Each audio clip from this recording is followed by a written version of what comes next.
can save ya, cause this is the season of funky behavior. I came to relax your mind, you can recline. On what? On this here rhyme. I like the style, I'm staying for a while. It helps me show cats that I'm versatile. I'll touch your dial, turn your frown to a smile. I'll make you feel like you're having a child. So relax and open up, child. I'm about to make you walk what? Pimp style or pimped out style. You don't understand the logic. See, if you don't have it all, I'll take a deposit. I got shit for you, it's alright indeed. It's like going to the garden and planting the seed. It might tickle for a second, but it won't bleed. So just relax, just hear a dope track. The vibes is real nice, everything is real fat. You don't have to do work, we do that. It's the type of place where you can wear your hat. Just relax and just hear a dope track. The vibes is real nice, everything is real fat. You don't have to do work, we do that. It's the type of place where you can wear your hat. Your entertainment at the same time, edutainment. In other words, you could call it bet. What I'm saying is that I'm here at your service. It's hard work, but then again, I deserve this. I'm helping people enjoy their spare time. I'm like an instructor when I'm doing my rhyme. Relax and just hear the dope track. It's really not all that, it's not like a gag. We like that when everything is relaxed and chill. You don't have to get fucked up or take pills, cause I like being myself, it feels good. Yo, it makes my meals taste good. It makes my meals taste good. It makes my meals taste good. It makes my meals taste good. So just relax. It's your dope track. The vibes is real nice, everything is real fat. You don't have to do work, we do that. It's the type of place where you can wear your hat. Just relax and hear a dope track. The vibes is real nice, everything is real fat. You don't have to do work, we do that. It's the type of place where you can wear your hat. Just relax. My mind state, now balloon, it won't inflate. Just take the buzz, this much wiser kid, fuck the shade. And take it to a lower level, and dig a ditch for the devil. Got some more kids and pass the shovel. Dig a hole, take them on a spiritual roll. Lyrics unfold, either that or unroll the scroll. Episodes keep reoccurring and stifling. People's vision get blurring, their hearts start murmuring. I'm about 5 times iller than a Sherman. Introspection is God's gift to the miracle. I freak material, lamb's milk without the cereal. When MCs say your booty, they mean venereal. Your fake material hip-hop killers, they more faking than fucking Michael Jackson and Thriller. The status of a hoe, Quanto Costa. They wanna know how much it costs, kid, I bet for keep to me just relax, and just hear a dope track. The vibes is real nice, everything is real fat. You don't have to do work, we do that. It's the type of place where you can wear your hat. Just relax, and just hear a dope track. The vibes is real nice, everything is real fat. You don't have to do work, we do that. It's the type of place where you can wear your hat. Just relax.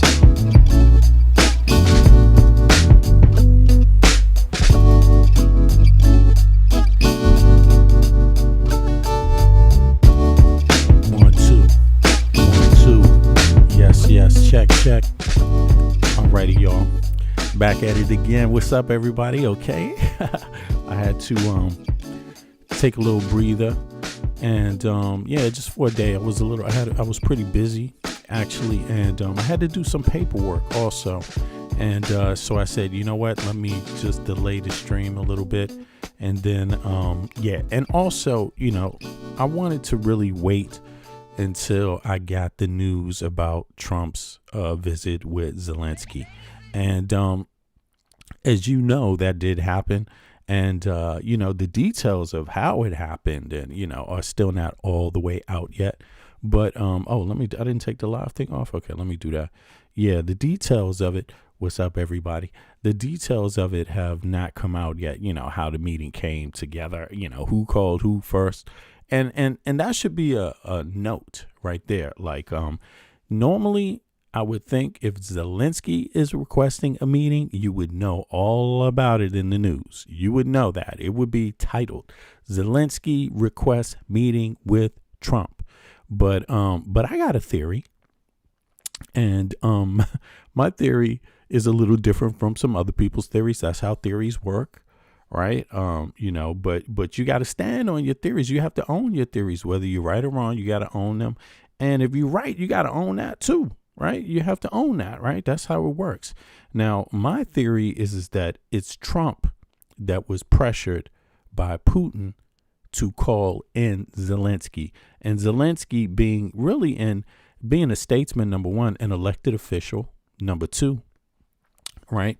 He's not going to refuse anyone that could possibly help if they want to. He's not going to close the door to anyone that says they want to help, And when Trump inserts himself into this, which he has, it is for the purpose of helping. That's what he claims himself, that he wants to help. Otherwise, why are you trying to even conduct a peace summit? You don't have to if it's not your interest. If it's not in the United States' interest, which Donald Trump told many of the people who voted for him, all of them, he told them all that flat out in their face. We getting out of this shit. And he his voters were even like, fuck Ukraine, pretty much. I mean, that's what they were like. Fuck Ukraine.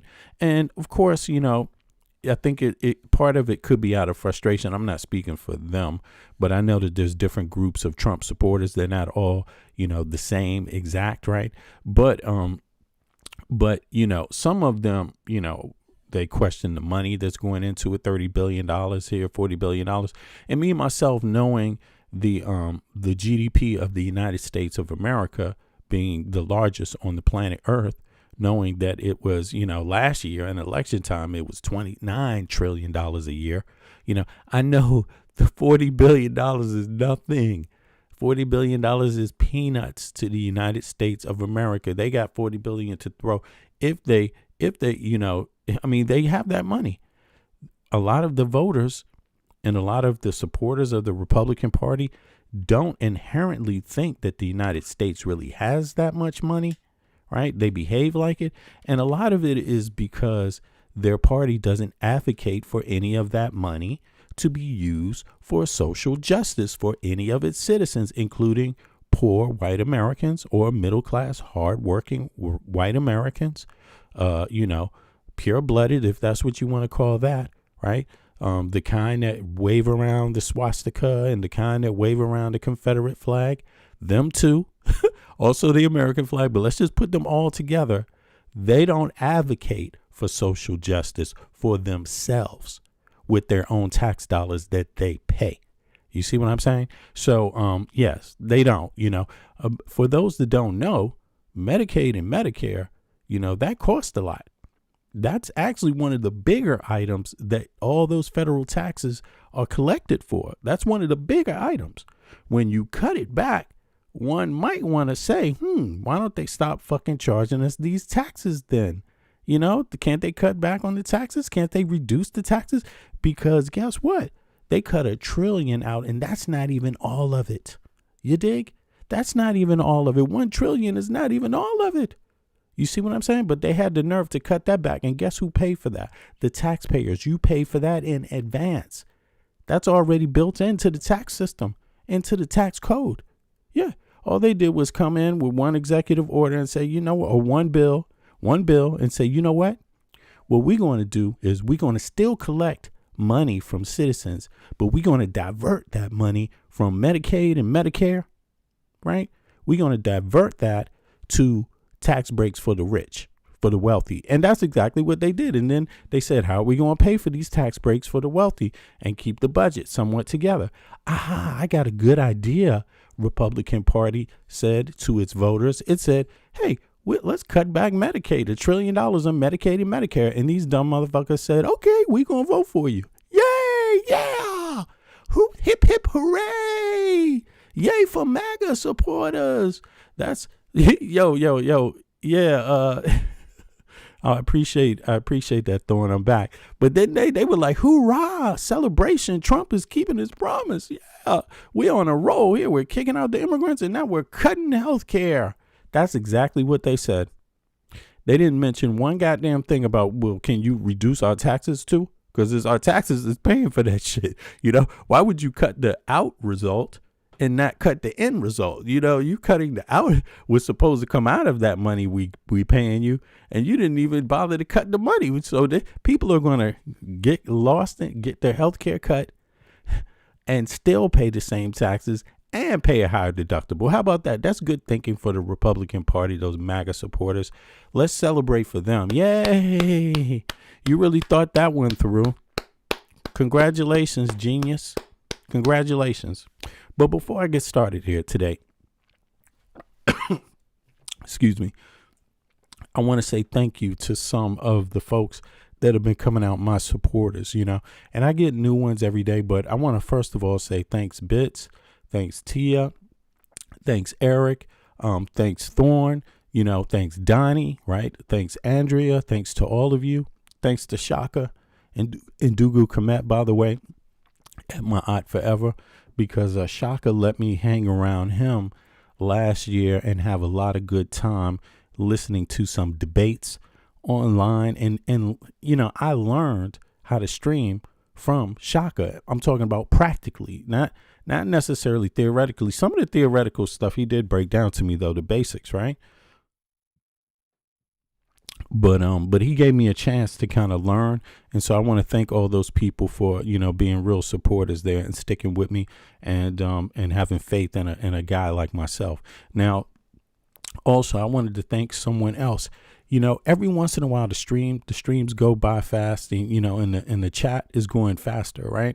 So the stream is busy, and often the chat is moving, and I don't always see the comments in the chat. But I want to say that I do take a moment sometimes to go back, every once in a while to go back, right? And I see some of the comments, and there's a lot of positive comments in there. But I wanted to say to Elijah, that was the last comment I got on the last stream. And Elijah made a real nice comment. I appreciate it. It was about the music. For those of you all that don't know, right, this is my LP. I go by the artist name of Empirical. For those of you that know what that word means, it basically means data. You know what I'm saying? Data. Empirical data. You might have heard that term before, but I go by the artist name of Empirical, and I got an LP that I put out this year based on a lot of material that I recorded over the years, right? And the LP is called Love and Madness. So you can see it right there on the screen, and you could get it on all the streaming platforms, including YouTube Music anyway. So I appreciate that, Elijah. Now, yeah, I do make the beats, and I did do the raps. So just for people to know, and the singing parts. I had a few guests, though. I had a few guests singing also on some of the tracks, by the way. And I have some more material coming out. This is not the only material. I got loads of it, and more is coming out maybe in the next 5 months. I'll be ready to put some new stuff out. So everybody that checked out that music, I want to say thanks to you. Now, back to this business of Putin. Now, my theory, is that, we could, the Republicans could have advocated for a better health care plan. They could have wrote that into a bill. They didn't write it into a bill at all. They didn't bother to write it into a bill. They didn't, they didn't ask anybody what they thought about a new bill.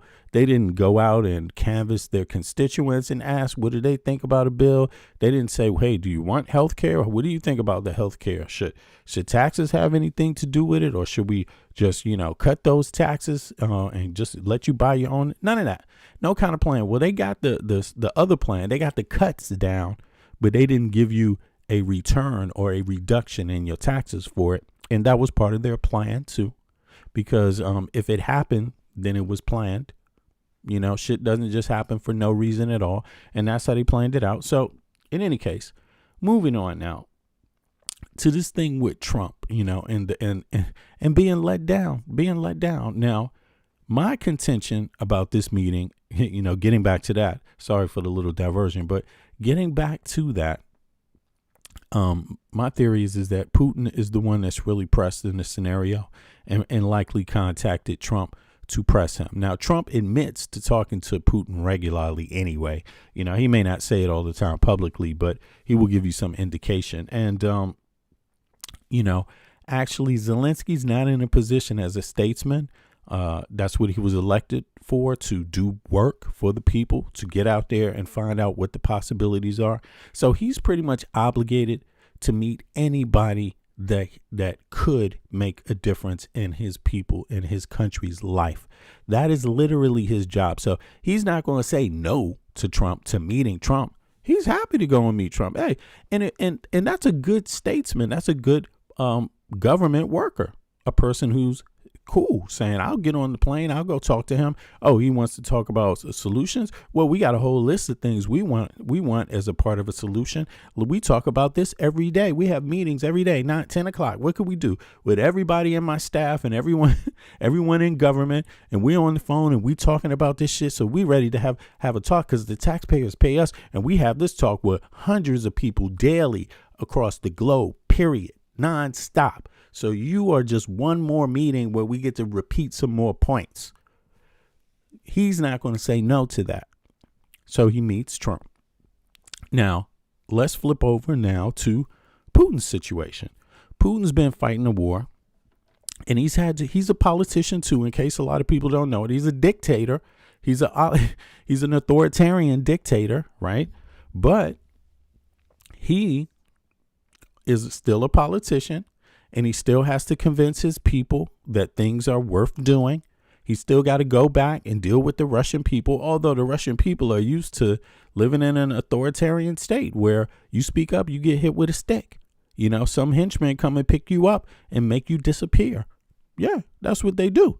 That's exactly what they do. You see what I mean? And that's what Putin does to his opponents, and he does to his opposition party. So, everyone who's interested in knowing anything about what is going on acknowledges that fact, what I am saying.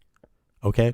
Now, you're not considered a serious person if you don't acknowledge that about Russia.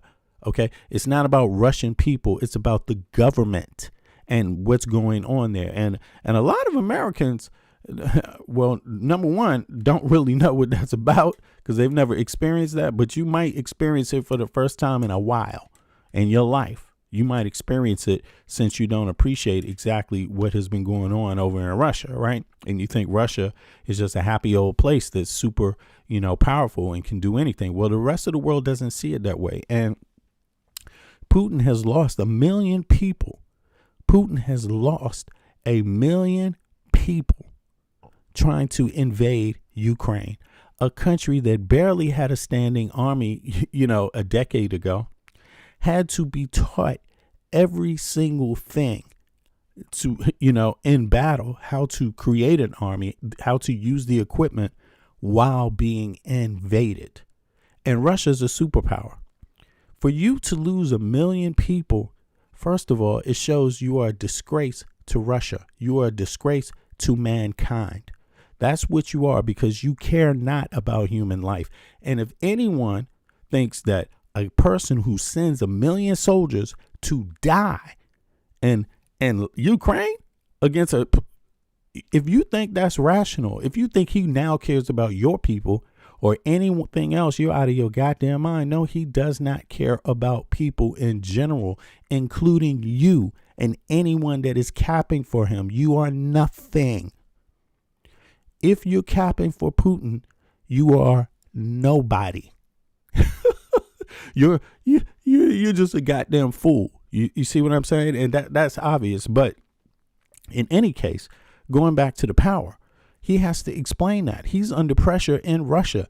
No one in their right mind is going to sit back and not notice how many Russian soldiers died. If you look over that fact, you're not a serious person, right? Now, and you're not to be treated seriously. You're to be treated like a damn fool on this topic. Now here's the thing. Putin, he likes to use the media. That's one of his biggest tools. Disinformation and media is his biggest tool. Those are his biggest tools. The weapons he have are second grade, not that great. You see what I mean? And he's got a lot of them compared to a lot of other nations, but Russia's only 150 million people. The U.S. is 350 million. The EU is 450 million. You see what I mean? So when you're talking about kinetic energy, Russia's not harnessing a lot of it to produce a whole lot of much.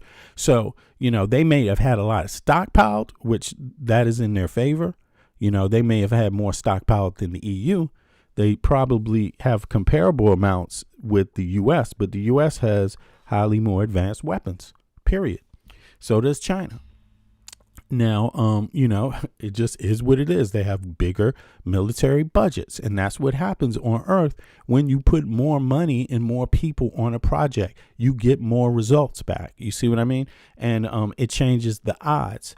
Now, Putin, he likes to use the media. So if you notice, Putin, right before every summit, he bombs civilians because he knows it's going to be in the media. You see, he knows that, and he's desperate to have the stick your chest out kind of, strongman thing, even though he's a little man.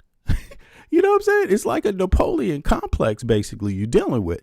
And he goes like, he doesn't care about bombing civilians because it almost shows you how desperate he is to show that he's tough, because in his mind, he may be thinking bombing civilians will guarantee him media that just bombing military sites may not. You dig? You see what I mean? Like, again, you don't hear about every death. You don't hear about every strike, every attack in this war on the front line or any of that. They don't bother to tell people, right? You don't get a you don't get a play-by-play, shot-by-shot, explosion-by-explosion understanding of what's going on in the Ukraine war. You only get certain facts on the ground, right? You're not getting them on the ground. You're only getting them from media sources, or some people may know some Ukrainians. And hold on, this guy said black dude talk a lot of shit. Well, why does my race have something to do with it? Why does my color have something to do with it?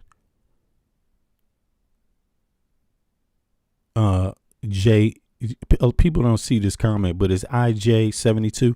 Why does my color have something to do with it? Are you a bitch?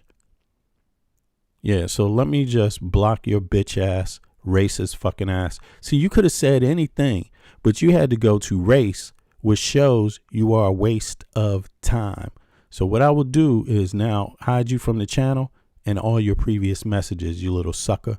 Now, this conversation, some people, you see, these are where the trolls go. They have to try to stop truth from coming out. That's their job. So I don't take it personally. But that little troll, he can go pick up his new account now, and come back in the chat then. But in any case, so Putin, he have his chest stuck out.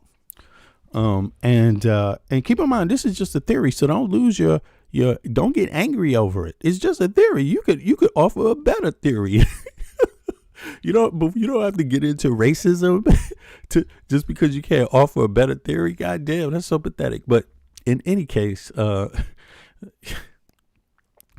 likes to stick his chest out. So, but you could tell he's worried. He likes to look like his chest is stuck out in media, but he only does it. He overdoes it because he wants to guarantee a place in media. And if he just bombs a military structure, it may not guarantee that it gets in the news. But because it gets in the news because it's civilians being bombed, the news media tends to cover that more than anything else. And so you have to question, like, why does he always do this before a summit? It's because he's trying to influence the American people. He's trying to influence the Europeans, right? He's trying to influence the world. That's what he's trying to use the media to do. So that is why the timing is important. Before the meeting, bomb civilians, get in the news, make people say, this war's got to end. That's the point. That's how Putin strategizes. Again, that's my theory. Maybe I'm wrong. Probably not. Likely not. I'm likely 100% correct. But I just like to say that because there's always a possibility anyone under this sun can be incorrect any given day. Every single individual that is walking or breathing some air. So I'm just saying that. But outside of that, no, I'm fucking right. And I've been knowing that I'm right about this for a while because I didn't just think this shit up yesterday. I've been saying it for a moment, and a lot of the things have just been, verbatim happening. But in any case, In any case, he uses that strategy, bomb civilians to guarantee media space, on this matter, right? And to make people feel sorry for Ukraine and things like this. Now, but the truth of the matter is that Russia is very weak. Putin is very weak in Russia. He's weaker than it's ever been. The economy is shit. It was only it was smaller than Italy's economy, and Russia's got 150 million people. Look how much it's the largest geographical country on earth, and it has to defend itself. How do you defend that with only 150 million people and a GDP the size of Italy's? That was before this last invasion. Okay, so now it's even less, and it's been some time. It's been some years. So this years is drawing the economy down. It's causing inflation in Russia. The average person has to pay it. You see what I mean? And this is what people inside of Russia are saying in video. So I would encourage you to probably peep some of that. Go visit some Russians, or at least hear some of the Russians that have been there. If you should not trust me. I don't trust myself, which is why I listen to Russians. You see what I'm saying? I don't listen to just someone who doesn't know any Russians or someone who thinks they know everything. No, listen to the Russians. That's one thing you have to do. You must do that. If you're not talking to any Russians, shut the fuck up. You're not even in the conversation, man. You got to listen to some people to know what's going on sometimes, A lot of people like to get into conspiracy theories, man, and spend their whole ego trying to hold up a lie that makes no rational sense. And that is the idea that Russia's strong. It's not strong. It's actually weak. It's stronger than Ukraine, weaker than a lot of other people. Definitely weaker, 100 times weaker than the EU. Come on, 150 million people. I mean, everyone with weapons doesn't stick their chest out every day and tell you they're going to bomb you. Some people like to be respectful about it. You see what I mean? And respectful to the world, because the world shouldn't have to deal with a tyrant who's always going to threaten to nuke you if you don't do what he says. That's always invading his fucking neighbors. You see what I mean? People shouldn't have to deal with that. But if you're okay with Putin doing that, then you're okay with anybody doing it. And Trump is his boy. Trump is cool with that. Trump likes Putin. Putin likes Trump. Putin has always liked Trump. Putin is calling Trump before the meeting. This is how invested Putin is in this meeting. That means he's desperate. That doesn't mean he's strong, because a strong person wouldn't really be pressed at all to have that much conversation. Trump says he talked with Putin for 2 hours. Goddamn, what the fuck y'all talk about, man? What the hell? 2 hours over the phone, and then he's going to call him again after the meeting. I'm sorry, but it's usually, as it goes with anybody, these are signs of weakness. It's not about Putin now. This is about anybody. Anybody, anyone. You cannot fool the math. And that's what I like to deal with. I don't like to deal with things that aren't supported by math. Your emotions can be into it, which, and you might be right. But without the math present, no one can discuss it really. You can have your emotion. You can pick your side. You can have your belief system. But without the data supporting it, it's likely not right. You see what I mean? So on that note, that's my argument. I would say Putin is very desperate. He's basically relying on Trump. He's depending on Trump to make his argument. Trump doesn't know a motherfucking thing. He's just in it for himself. You see what I mean? So he has lined up with him his family members. He's got his Jared Kushner, who is his daughter's husband. He's got Witkoff, who is his real estate partner prior to him coming into the White House.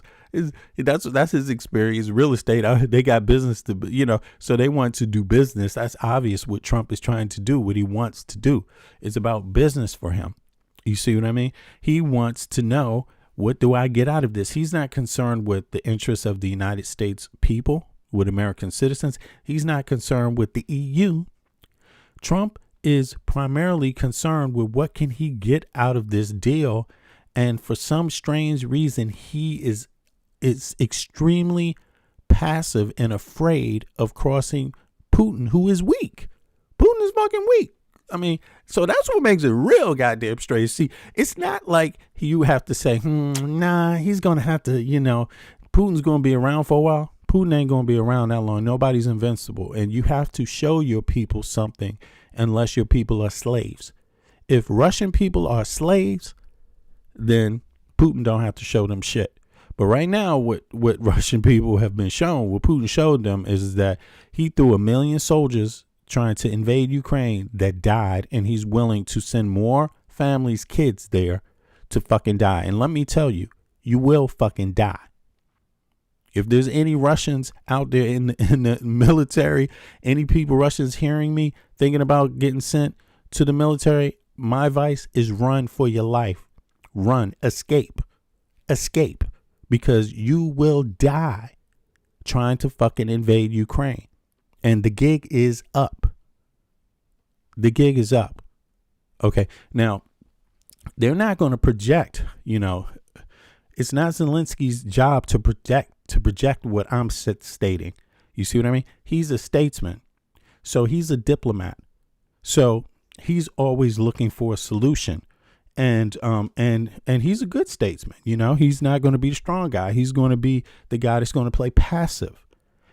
He's going to be the guy that is going to be humble, welcoming to your thoughts, welcoming to your help, welcoming to any of your suggestions, welcoming to your presence, even saying you want to help, even if he doesn't agree with you respectfully.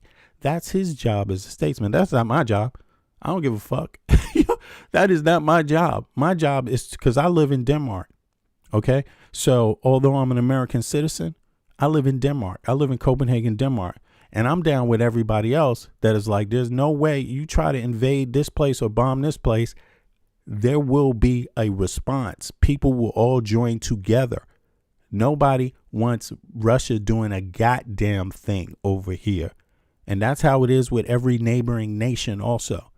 Every man and able body is going to pick something up to defend this goddamn country from Russia. You see what I mean? It's not a joke. A lot of Americans sitting in America, you might think it's a goddamn joke. Yeah, well, okay. Well, you better focus on your goddamn health care. You think that's a joke too, apparently, right? Well, people over here have health care and they want to keep it. Okay. And they have a lot of freedoms here in Europe, and we want to keep our standard of life, and we're not going to back down from no motherfucker that only has 150 million people and can't even take care of his own country. He's run his country into the ground. He is a little fucking man.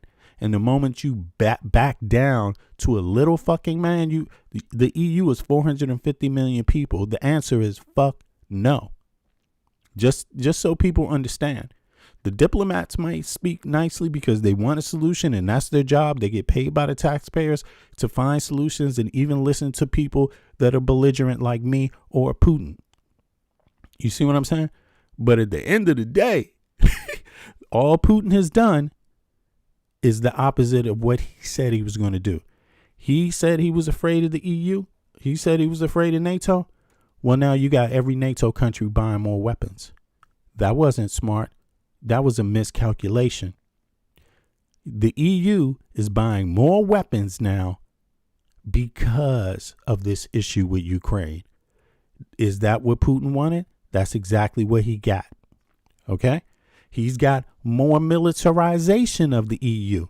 Is that what he wanted? That's what he got, because he wanted to send his drones into EU airspace, into NATO airspace. That's the response. He didn't get less NATO. He didn't get less EU. He didn't get less military. He didn't get less weapons manufacturing. He's getting more. I don't know if that's what he wanted. He sounded like he didn't want it, but that's what he got out of this fiasco. And he made it possible for every EU person to understand when he sent those drones in, to understand that, yes, your life is under threat of this madman who keeps saying he's going to nuke people. And that made it easier for the politicians to mobilize and take action. Putin is a narcissist. He's a narcissist.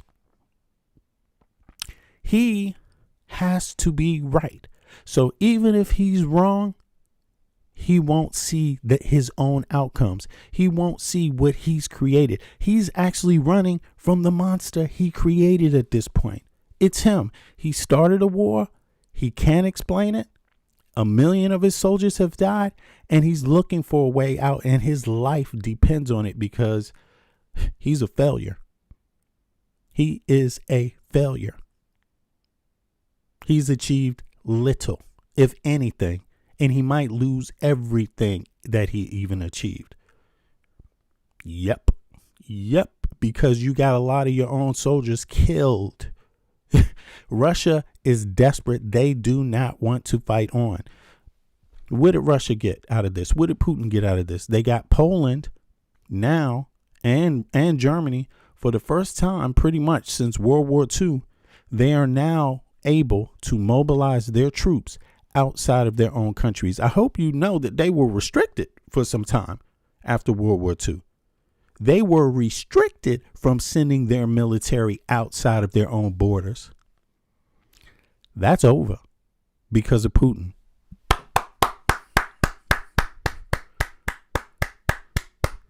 Congratulations.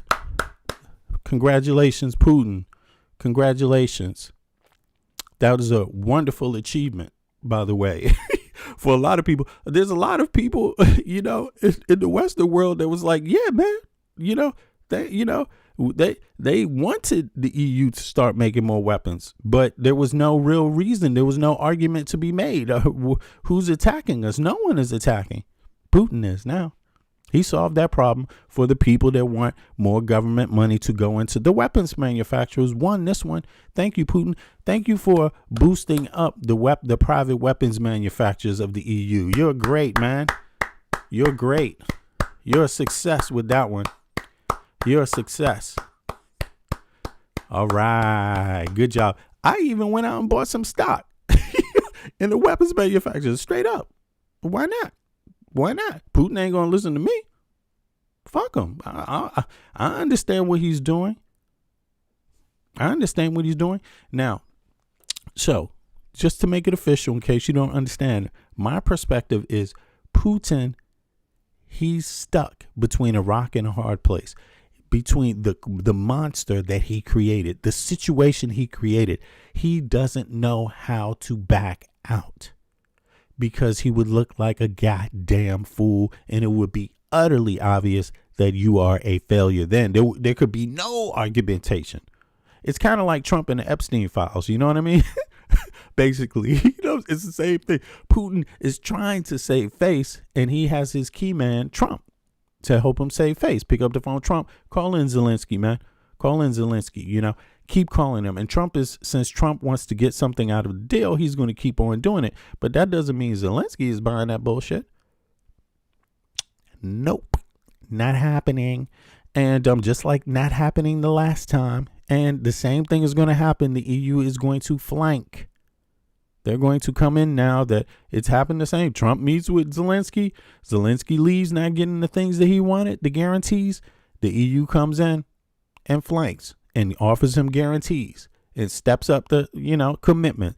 And by the way, there's already EU nations that are saying, listen, fuck what Putin thinks. We're about to send EU member states military into Ukraine. Yep, they are. That's exactly what's going to happen. And that's what they mean when they're talking about these guarantees. And then when Trump gave the nod. Now, I'm going to play some of it. Trump gave the nod. He gave the nod to that. I hope you see that. That's why Putin is not going to accept the deal. But it's still a deal. It's still a monster of his own creation. It's a monster of his own creation. He is in a rock and a hard place. China is going to end up owning half of Russia. Russia is going to be indebted to China forever, And basically, Putin doesn't give a fuck. That's why he ran the country into the ground. He doesn't really care. Now, before we get into the Zelensky meeting, And there's other news, so a few different things happen that are also troubling out there that I want to cover. But before we get into that, since I said let's listen to some people that have been to Russia, let's start off there, right? Before we go to the meeting, just so people can say, oh, no, that's AI, or, oh, no, there's another reason why I can't listen to what that person said. Or, you know how the trolls are going to be. You know how it's going to be.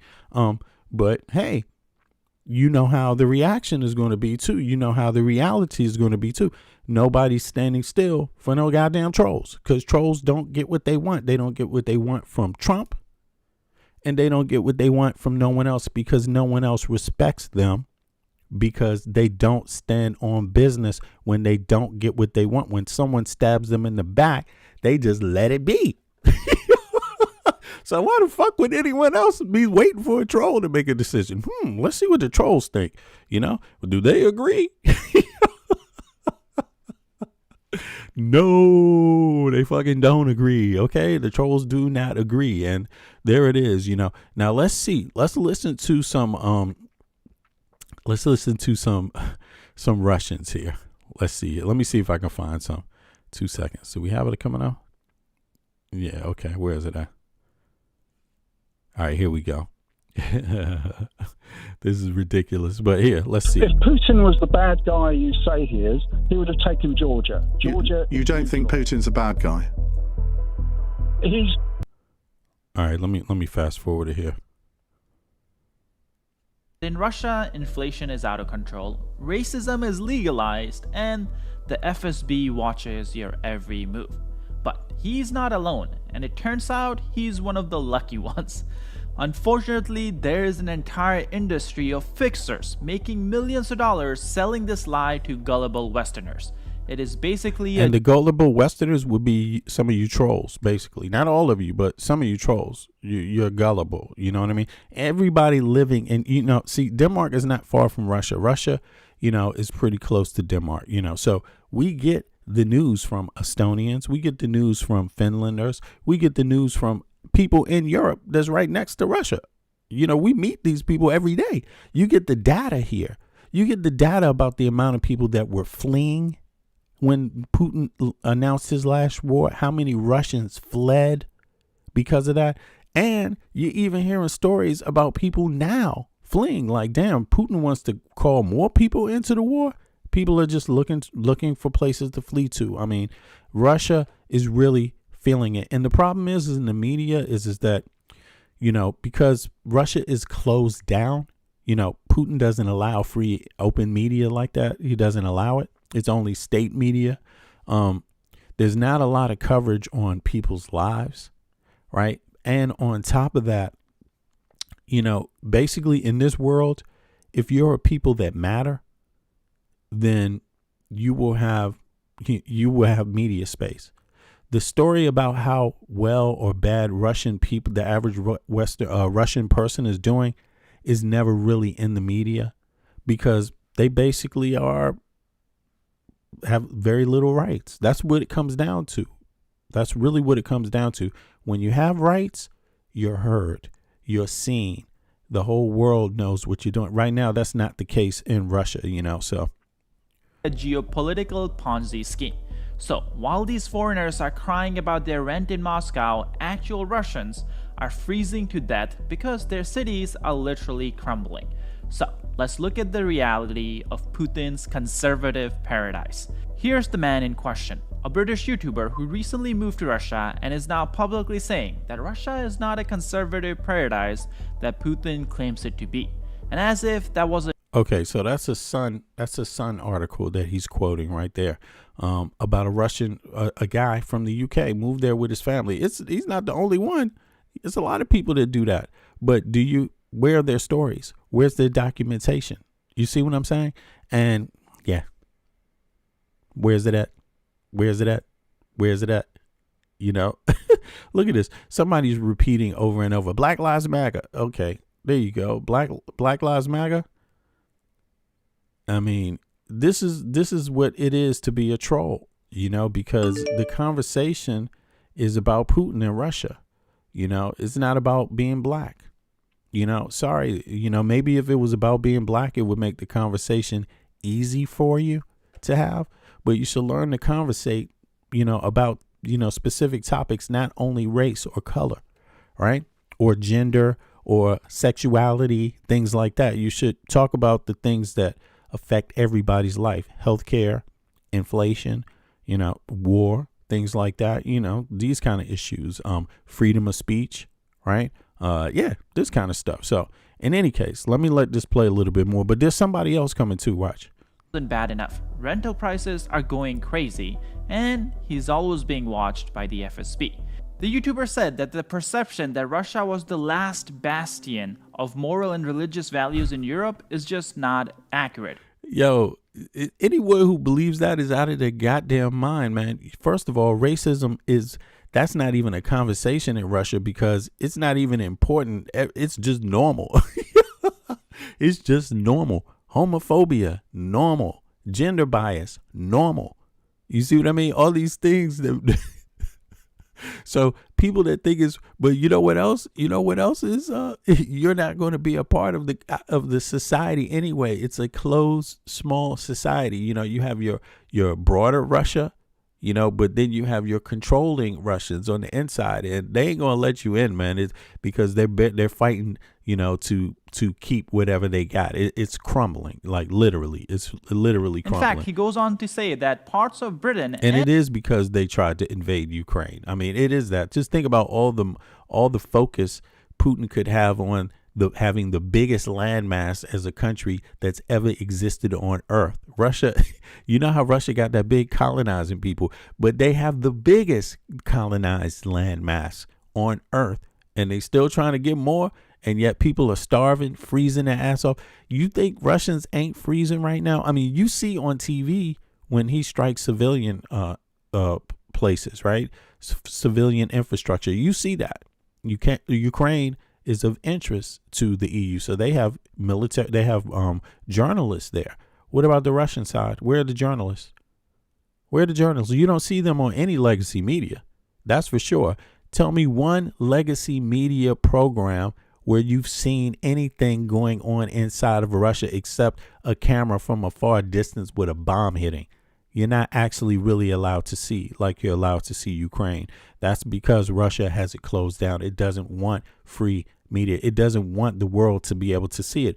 Putin really uses the media. That's one of his biggest tools, how things look in Western media. So again, I started with that. He always tries to bomb before there's a summit. He bombs civilian infrastructure because he knows that's so incredulous. It will make it in the media because they don't, bombing military sites might not even make it in the media. It doesn't. They don't do that. That's not what media is covering, but they're guaranteed to cover the killing of civilians. So Putin does that to get in the media at a specific time. Outside of that, he has no strategy. His strategy has been blown. His country is broke. He's an embarrassment. He should be an embarrassment to any country. You don't want a leader like that. No country wants any country has the potential to produce better leaders than Putin. Straight up.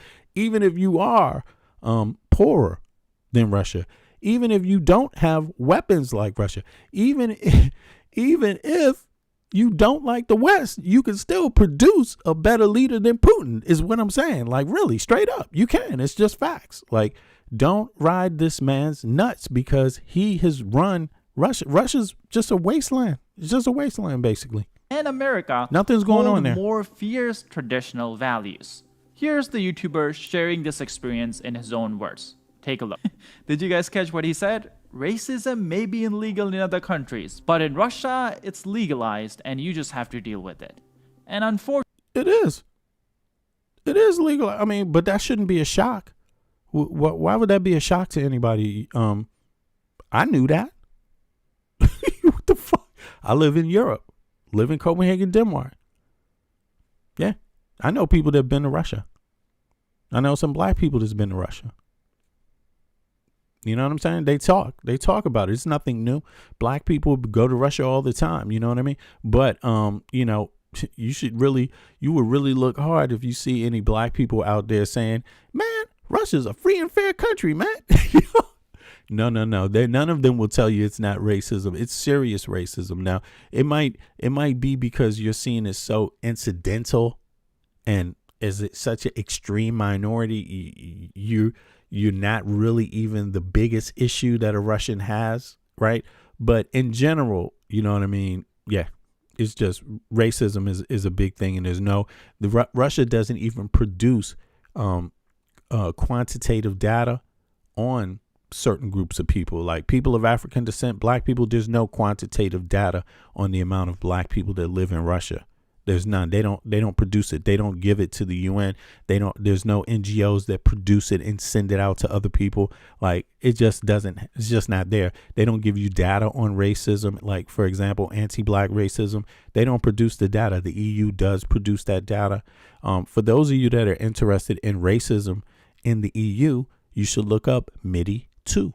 Just type that in your Google browser, MIDI 2, and you will see the data that the EU collects on the racism within the EU. At least they do that. Russia doesn't at all. They don't even want you to know what problems go on there.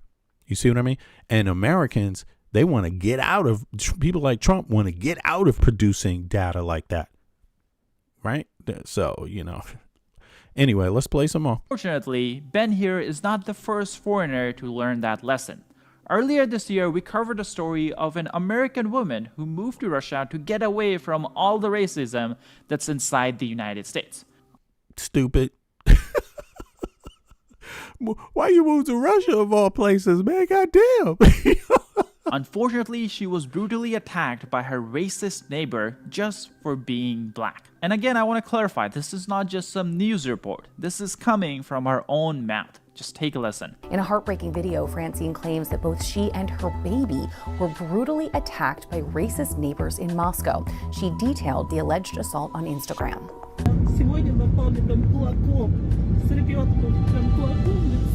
Now, the fact that the attack occurred in her homeland is an extra painful blow. Villa had previously spoken about her move in the 2020 documentary. Yeah. So, you don't hear, by the way, I'm going to put that in the chat for people if they want to watch it, right, on their own. You could watch it on your own. And by the way, I'm not saying trust what they're saying, because I don't rely on trusting what people say. For an example, if any of you in the chat told me something, I wouldn't just believe you. I would go research it. That's what I would do. So, and that's what I've done, prior to even talking about this. But in any case, I'm going to put this in the chat here so people can watch that if they like. That's just a little snippet. It has a lot. It's about an hour now. So you're going to, or at least, an hour. So you're going to get a lot of information there on what it's like in Russia from different foreigners' mouths that moved there. And, they put their stories. They tell you their stories. Now, on to one more qualifier. It's just a qualifier. This is not quantitative data. This is not a report. But this is some things just to qualify my previous statement, right? So I'm not really into whether racism exists in Russia or not. I don't really care, to be honest with you. I don't care if gender bias exists there, because I know it does. So I'm not looking to qualify that, but it's just something on the side, right? It's just something on the side for you could also look up Russia's GDP. Like, let me tell you this. Let me ask you, for the Putin supporters in the chat, because obviously there's a lot, because they pay, they're really into trolling on the internet. A lot of times they like to pretend like they're Americans too. So be careful. But Putin supporters in the chat, what's Russia's GDP? I'm just going to wait a little bit. What is Russia's GDP?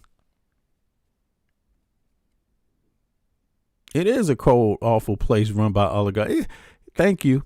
But what's Russia's GDP? I just want the Putin supporters, since they support so much, tell me what the fuck the GDP is since you support Putin so much. I mean, they don't know. They don't even fucking know. You see what I mean? It's just like supporting blindly. You know what I mean? That's what it is. You know, they don't even know what the fuck the GDP is. I know what the GDP is. Matter of fact, let me just go look it up just to make sure here. But you know, you can compare it. Let me see here. You should at least know, if you're going to be capping for somebody, for a leader, you should at least know, or a country, you should at least know what their GDP is, right? Damn, man. Yeah. Anybody in the chat? Where's it at? There you go. Thank you. Russia's GDP is 2 trillion 0.17. Exactly. You know, so it's actually, you know, is matched up with Italy. Right. Italy's a much smaller country, by the way. So you could see what kind of issues that creates. Italy's a smaller geographical country, but they have a lot of people. Russia is the biggest geographical country on earth, and they only got 150 million. So they have a manpower issue when it comes to square footage. You see what I mean? Covering square foot in an all-out battle is going to be a loss for Russia, period. You know, they have to cover, you know, huge amounts of land with less people. You got to understand that from the top, let alone 2 trillion, man. Even if you just want to use that for, say, they're only taking care of the far western part of Russia. I mean, that's still tiny ass economy, man. That's small, dude. That is small. You see what I mean? So, you know, it's just some qualifying things. Now let's go on. I mean, let's continue and hear some more Russians real quick before we get into the Zelensky meeting. I want to go to Countess Alexandra Tolstoy. And yes, Tolstoy of the Tolstoy family. She was the partner of the oligarch once called Putin's banker, Sergei Pugachev. Oh, do me a favor. Click the like button, y'all, for those of you that want to support more streams like this. Yeah. And subscribe if you haven't subscribed. You know, and even if you just like being in the chat and like to come in the chat when I go live, subscribe too, so you can know, so you get the notifications, you know, come on. And they share 3 children together. Alexandra, I really appreciate your time and being willing to speak to me. I know these are very trying times. You just heard Drew, and he said there's literally no paper trail. So I know that you lived in this world. So this is, for those that don't know, this is Putin's banker, ex-banker. A person who worked with Putin, that knows Putin personally. A lot of Trump supporters don't really know Trump on a working basis. You know what I mean? They just seen him one day at an event. That's it. Nothing else. You see what I mean? But that's not the case with this person. This person actually has a relationship with Putin.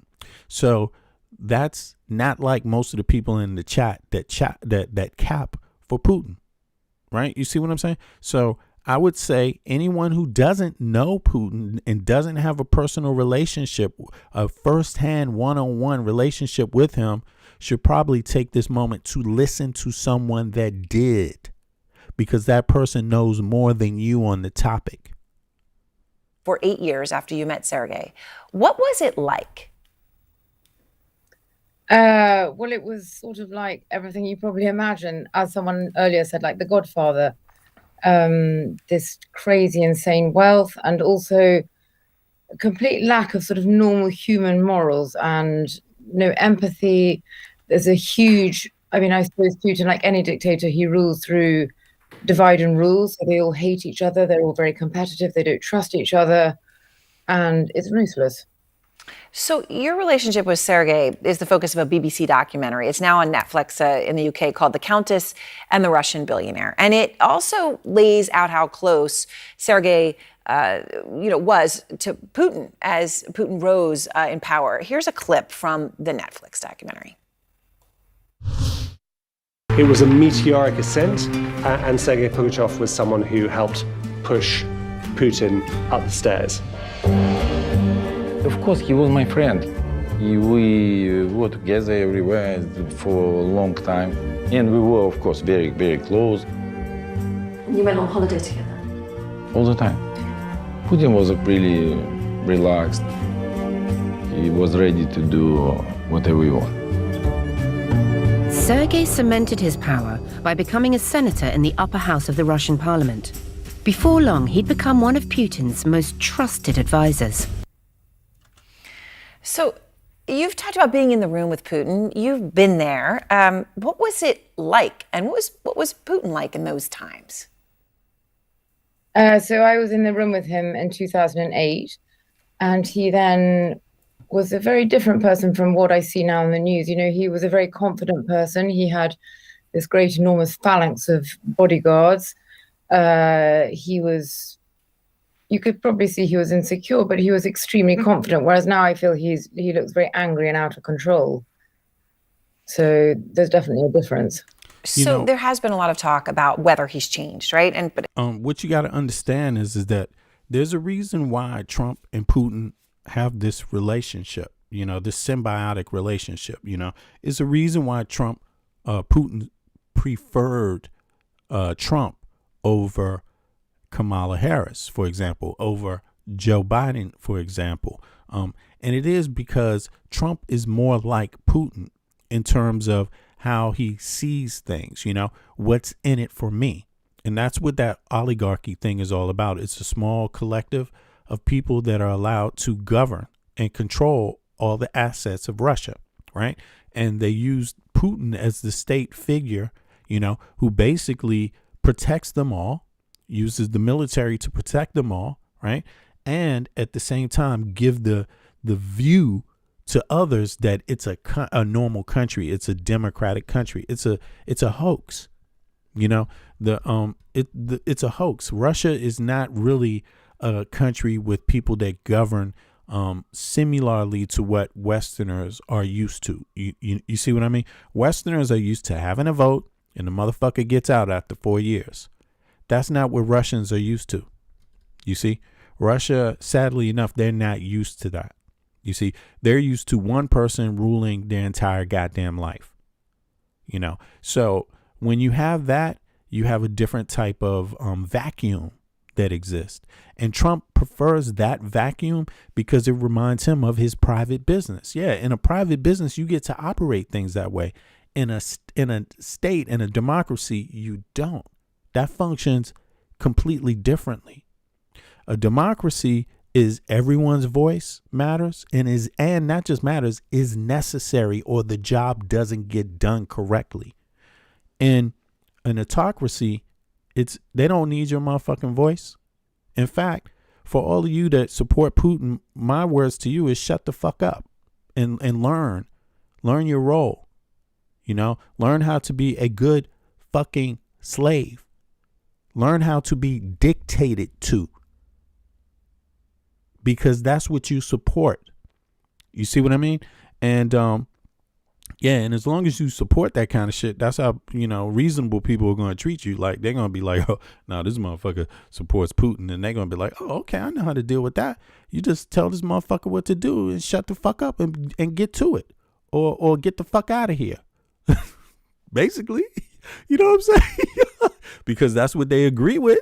They agree with that kind of politic.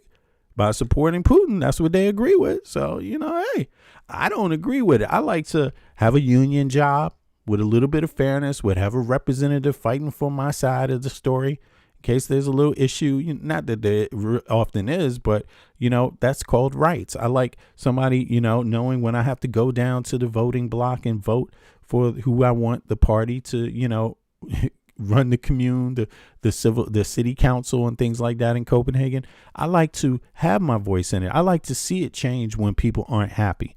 I don't like to see it stay the same when people aren't happy. No one gets around problems, but if you don't have a vehicle to create change, that's another problem on top of other problems that happen. You see what I mean? So democracy is that vehicle to create change when the people in power are not doing it effectively. That's not happening in Russia. And Russians aren't used to that ever happening anyway, so they shut up. They mind their business. They play their role. You know what I mean? They learn their place. That's basically what they do for Putin, under Putin's Russia. You see what I mean? And if you go anywhere else outside of that behavior immediately becomes illegal. Like the opposite changes. They want to know. As soon as you move in, and you get your resident card, They want to know who you're voting for. They want you to show up and vote after you've been there a year. You see what I mean? Go downtown, vote. Say what your ideas are. Say what your words are. That's not what, how things are typically done in Russia. But in any case, let's hear some more. This is just the lead up to the Zelensky meeting, by the way, for those of y'all that's just coming in, because I want to give a reaction to that, if you don't mind. People are saying this on the outside, not people like you who know him and were with him. People are saying, is it COVID isolation? Is there some sort of illness?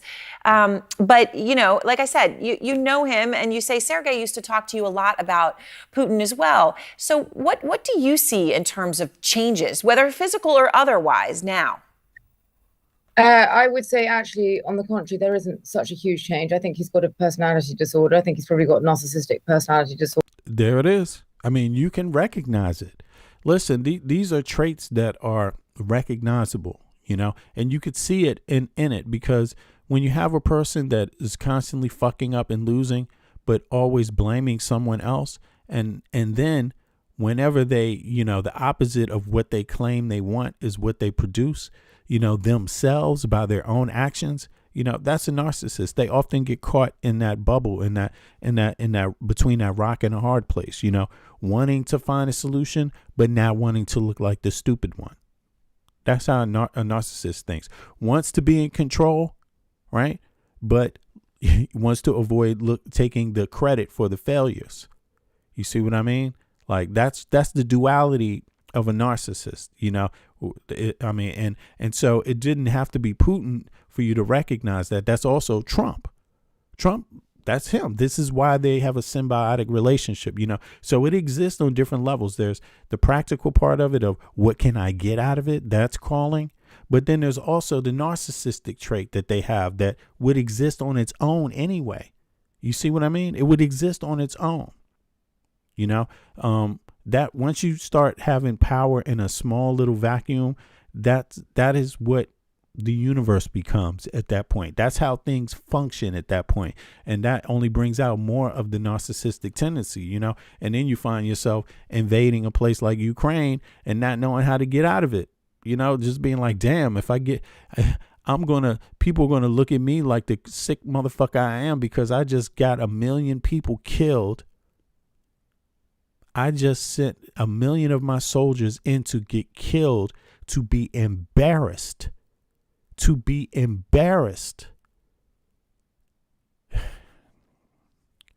When you lose 1 million people invading a country, it means you're a failure. That's what that means. That is in no way any type of goddamn success. That is sickening. That should make you want to vomit. But not for Putin. For him, it's a sign of strength. For some strange reason, but he knows it deep down inside. But the only way he can get out of this is if he's allowed to look like a big man that wants something. So come on, y'all. You got to give the guy his little present so he doesn't feel bad about those 1 million people that died, because of his orders. He's looking for a way out of this where he doesn't feel or look bad. That's how narcissists work. That's how Trump is doing it. On the flip side, Trump is sitting there like, he's in the same situation that Putin is in. And it's like, what the fuck? It's actually weird, which lets you know they're very simple minded. Putin is more crafty than Trump, of course, being a secret security officer, right? The head of the KGB or whatever you want to call it. But in terms of this narcissistic personality, that's different. That means you can appeal to him in certain ways, that wouldn't normally be there for a person that is just, following things to the letter. You see what I mean? A person that's just pushing the ball forward. You know what I mean? The part of the machine. That's not what Putin wants. He doesn't want a professional. He wants someone that's going to appeal to his ego and find a way for him to look strong before he's done with this matter, So it's all about control, and he felt more in control then. He feels gradually over the last years, he's felt more and more you constantly hear this phrase in Russia about the West have humiliated us, the West don't respect us, and he takes it. Oh yeah, somebody said, yeah, your democracy voted for him. I mean, some people say, you talking about Trump, I presume, because I'm an American citizen, although I live in Denmark. What's up, Sweden? What's up? Yeah, but I voted for Kamala Harris, motherfucker, and I voted for Joe Biden. Okay, so don't get me twisted with these people that voted for that lackey Trump. I'm the other side that is like, realizes that wait a second, our side, the left, has to do a lot of work because apparently too many of our citizens in the U.S. Have some very have an issue with ignorance and knowing global affairs and not really knowing what they're doing. I mean, think about this. You're dealing with a group of people in the Republicans in MAGA that are so stupid they didn't even advocate for their own health care. Yet they're happy to pay the same taxes for it, but they're not going to get any health care. That's crazy. Who doesn't advocate for health care for their own people to have health care? It shows you it's not really a party, because to have a union is created for the specific reason of bettering your actual life, making life better for you. That's exactly what a union is supposed to do. These people don't have unions for that. They have this political party, which is a union that is there to provide for the wealthy and try to suck taxpayer dollars, try to get the average citizen to pay their salaries and pay for their private corporations that are getting these contracts on the side. That's basically what MAGA votes for. They don't vote for the average MAGA voter. Extremely personally. And I would say, contrary to what the earlier commentator said, there isn't some great strategy of restoring the USSR. I don't think he cares less. It's just more about himself, the recognition that he's feeling. Okay, so that was for the Putin supporters out there, the ones that support Putin. Now, you got to understand, I don't know who you are. I don't know if you've ever been to Russia. I don't know if you're Russian. I don't know where you're from. I don't know if you're from the U.S. and you just think this way, or you one of the other people in the EU that just think this way. There's a minority in the EU, a good number of people that have this same little bug in their ear, which is crazy. But they believe that all this same shit, Russian disinformation was sending out. There's a good number of them that believe this dumb shit too that MAGA believed. You see what I mean? And it's I don't know who you are, but one thing I do know for a fact that I no longer have to qualify is that a Russian actually spoke to you that had a working relationship with Trump, someone that knew Trump personally. If you don't, I mean, someone who knows Putin personally through a working relationship. So, basically to back up my argument. You see, so I've achieved that. And if you want to go out and research further, I would suggest you do that. That would be a wise thing to do.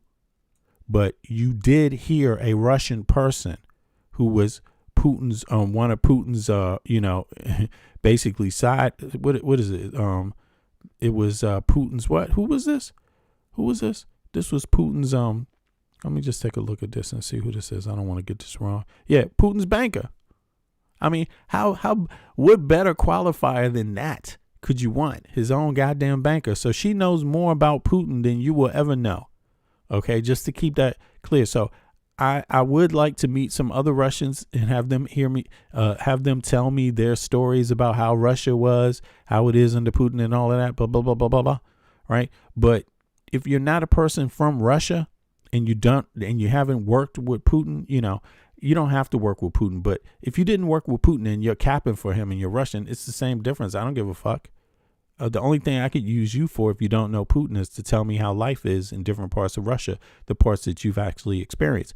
But I would not need you to tell me what working with Putin is like if you haven't worked with him. But that person has. So we got that out the way now. I'm just talking about as a qualifier. So here we go. Let's get on to the next part. This is the talk, the legacy media talk, and we're going to go through a few of them on what their views are. I gave you at the opening, I gave you my perspective. I gave you my theory about how things are operating. That's my theory. And let me tell you, I'm going to I'm going to take credit for my theory, and also whether it turns out to be true or not, I will take credit for the failure too. But if I'm correct, I will take credit for the success in my theory and being, a person that is very analytical. You see what I'm saying? So, and the listeners, you would have to do me that justice too, unless you're a bitch. You see what I'm saying? Unless you're a punk ass motherfucker. You see what I'm saying?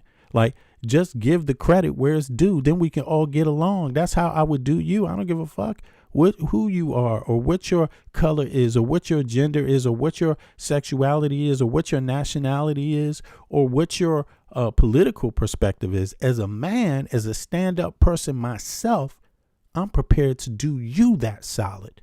But if you're not going to do me the solid in return, fuck you. Don't waste my motherfucking time. In fact, I won't let you waste my time. How about that? Okay, so I just wanted to say that, just to get that out of the way. This is what is supposed to happen. That's called, being a stand-up person in this world. You see what I mean? You got to take your failures with your successes. To be fair, you have to acknowledge individuals' successes. At the same time, you also can acknowledge their failures too. That's what fair is. No need to be capping for some shit that ain't happening. You know what I'm saying? If it ain't happening right, I don't give a fuck who it is. If it's your friend, if it's your person from the same nationality, from the same town, from the same political party, I don't give a fuck who it is. If what they did didn't work and was a failure, that's what it is. So let's continue now. As the America First president spent the holiday week flexing his military muscle. Here we go. Campaign against ISIS targets and. Okay, hold on. I want to skip that. I'm sorry. We got to go to the Zelensky part. Yeah, because I don't want to hear about Nigeria right now. That's a different topic. But big up to the Nigerians out there. Goddamn, what's going on? You know what I mean? Yeah. Do you need us to solve the problem? Yo, my advice to Nigerians, although I know Nigerians aren't necessarily one group of people. I know they have a history. They got a colonial history, and they have issues because of that history, right? But listen, we got to work it out, y'all. Work it out. It's in your best interest to work it out together, and to work it out fairly together. Because if you don't, everyone else is going to take advantage of you. Ultimately, that's how the vacuum works. If you're not willing to work together, why would anyone not take advantage of that? You see what I'm saying? So anyway, let's go. As Zelensky prepares to meet with Trump, what signal do you think Putin is sending with these additional strikes today? No, these are deadly strikes, and it's really setting back any potential for peace here. On the other hand, I think the establishment in Washington has something to learn from Trump's unconventional diplomacy, totally breaking diplomatic precedent. Look at his diplomats. I call them cowboy diplomats. Okay, so you could see Putin made airstrikes coming into this meeting, which is what he typically does. It's expected. If he doesn't do it, people may not matter much either. But the fact that he does it, and it's not just the strikes, the fact that it is civilian targets, it shows you that he cares a lot. I think it's opposite of what he's saying. Like, he doesn't want, he's conflicted. He doesn't want the peace thing to work. He doesn't want it to work. He wants it to work, but only in the way he wants it. So yeah, he does want it to work, but he's doing the strikes because he wants it to work in the way that he wants it to work. Right. How other people see that, they're willing to go along with it. Trump is willing to go along with these strikes. But one has to ask, what do we need you for, Trump, if you don't have any type of expectations yourself? You see, so Trump, he's okay with negotiating with someone who's bombing civilians. That's what Trump is okay with. Trump wouldn't draw the line and say, yeah, no problem, Putin. I love you. I dig you. You my homeboy. We go way back. But do me a favor, please, just to help me out and help how I look to my own constituents. Please just bomb. If you want me to get Zelensky to go along with this, just don't bomb civilian structures, and that will help me. Trump's not even saying that. So that tells you Trump doesn't really believe in the peace aspect of it himself. He doesn't believe it. But that's not what he's there for anyway. So it's not really even an issue for him. He's not even trying. You know, he is trying, but he's trying for the shit he wants. He's only concerned with what business deals he can make, is the theory. If Putin bombs, he's okay with that because in his mind, he's so stupid. He thinks that bombing Ukraine is what's going to make them just give up. But he's got that calculation wrong. He only believes that because that's the bullshit Putin is selling him. You see what I mean? Trump is so stupid, he can't figure out that it's having the opposite effect. So Trump is the narcissist. He's caught in that dilemma too. He's like, damn, why are these Europeans? I told these Europeans, hey man, you don't do shit. Stop relying on us. Trump was talking down to Europe. Right. And he was making demands of Europe. He was making demands like it was like a big deal. He was like, you're going to have to spend more on military and blah, blah, blah. But he didn't actually think they would do it. And they did. And so now that's a problem for Trump. And you know why it's a problem? Because the more weapons the Europeans make on their own, the less they need Trump's ass anyway. And that's what's happening. You see how it's backfired? So the EU is moving forward with its own plan. And its own plan is its own defense, making more weapons, buying more weapons, sending Ukraine more weapons. And actually now they're sending them not just weapons, they're sending their ass goddamn aircraft, fighter aircraft. Is that what Putin wanted? Poland is about to send troops. And not just Poland. Is that what Putin wanted? So once Trump said, you have to do this because we're not going to do it for you, they was like, okay. And now Trump has lost the negotiating power, really. Putin has lost the negotiating power, really. Anytime you bombing civilians, it's a clear indication that you don't even feel like you have negotiating power. It's like sabotaging it before it even starts. You see what I'm saying? But it's a person sabotaging it before it even starts that actually really wants it to stop. That's how crazy Putin is, man. He's a narcissist. He wants it to stop, but he just can't do the things. His ego, to put it short, his ego stands in the way of him doing the things that are necessary. He has to take a loss to make it stop. And that's not what his ego can allow.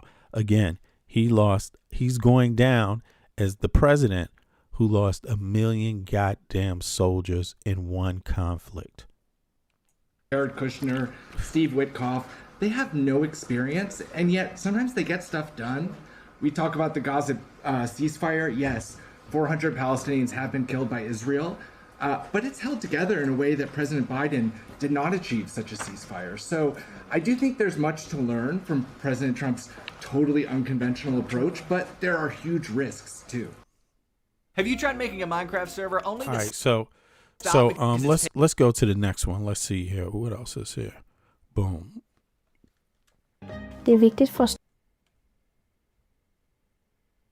Yeah, here we go. But let's just see some different views on the matter, right? Yeah, let's go. Later today, Ukrainian President Volodymyr Zelensky is expected to meet with President Trump at Mar-a-Lago down in Florida to discuss a Ukrainian-backed peace proposal for the region.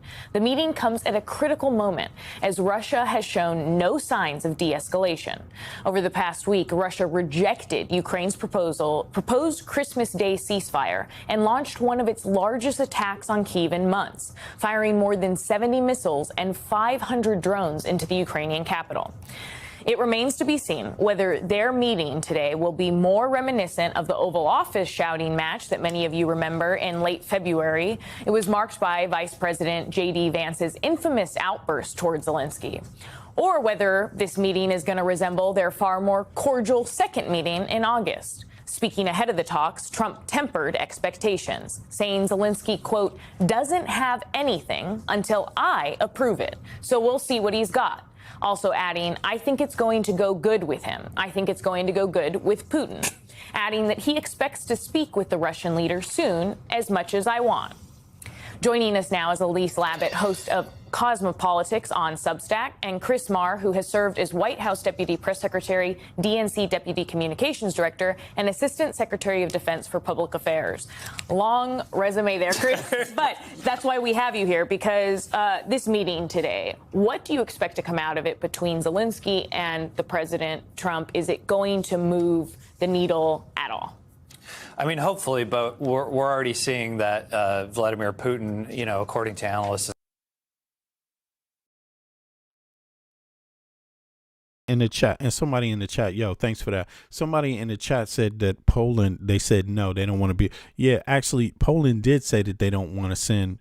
That basically right now they don't want to send their troops in. Right now they want the peace agreement to come into effect, right? And Poland has just simply been responding to these incursions of Russian drones, right? So that's what they've been doing right now. But they are sending weapons to Ukraine in large numbers and aircraft, even aircraft. You see what I mean? And but in any case, most of the nations, this is what I'm saying. Putin claims that, you see, this conflict is not going to end, but the issue comes down to who is going to pay the steepest price for the conflict.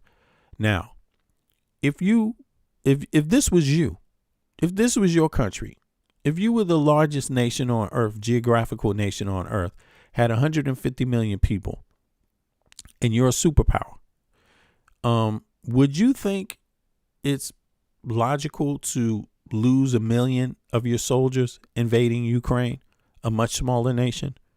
Would you think that was advisable? Put a 1 in the chat if you think that's advisable. Put a 2 in the chat if you think that's utterly ridiculous and not even necessary. I'm going to put a 2. Yeah, because I don't even see why that's necessary. You see what I mean? I don't understand it. Like, what the fuck? What is the point? See, if you could get it with losing 100,000 troops, then maybe, yeah. But 1 million? God, I mean, you just have to see the ridiculousness. If you don't see a problem with losing 1 million soldiers in just invading one country, you don't even belong in the conversation. You are a megalomaniac yourself. You should never be the leader of any fucking country.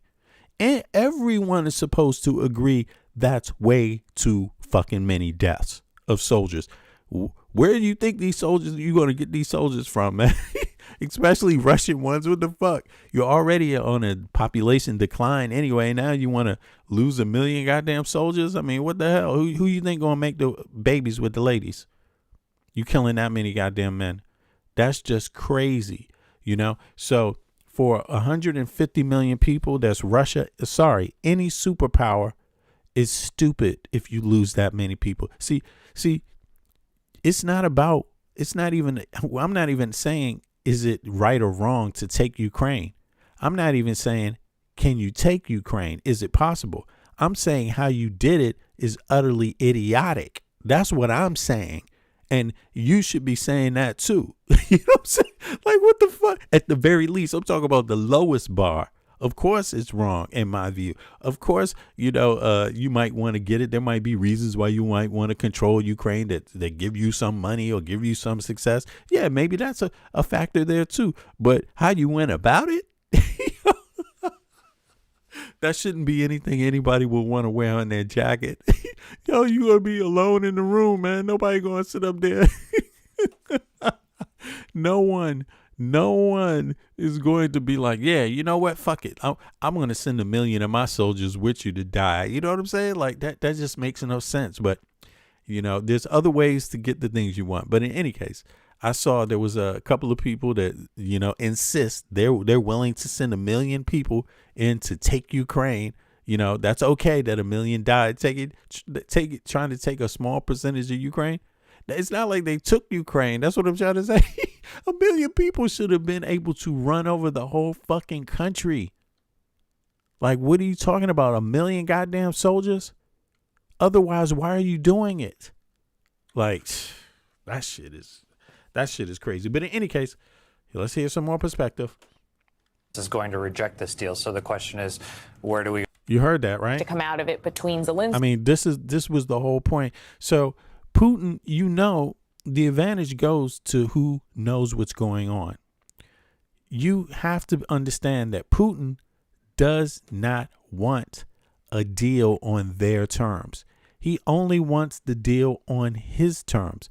But the problem is that now that everyone has agreed that there will be peace forces there, that's what Putin doesn't want. So guess what? The conflict is never going to end.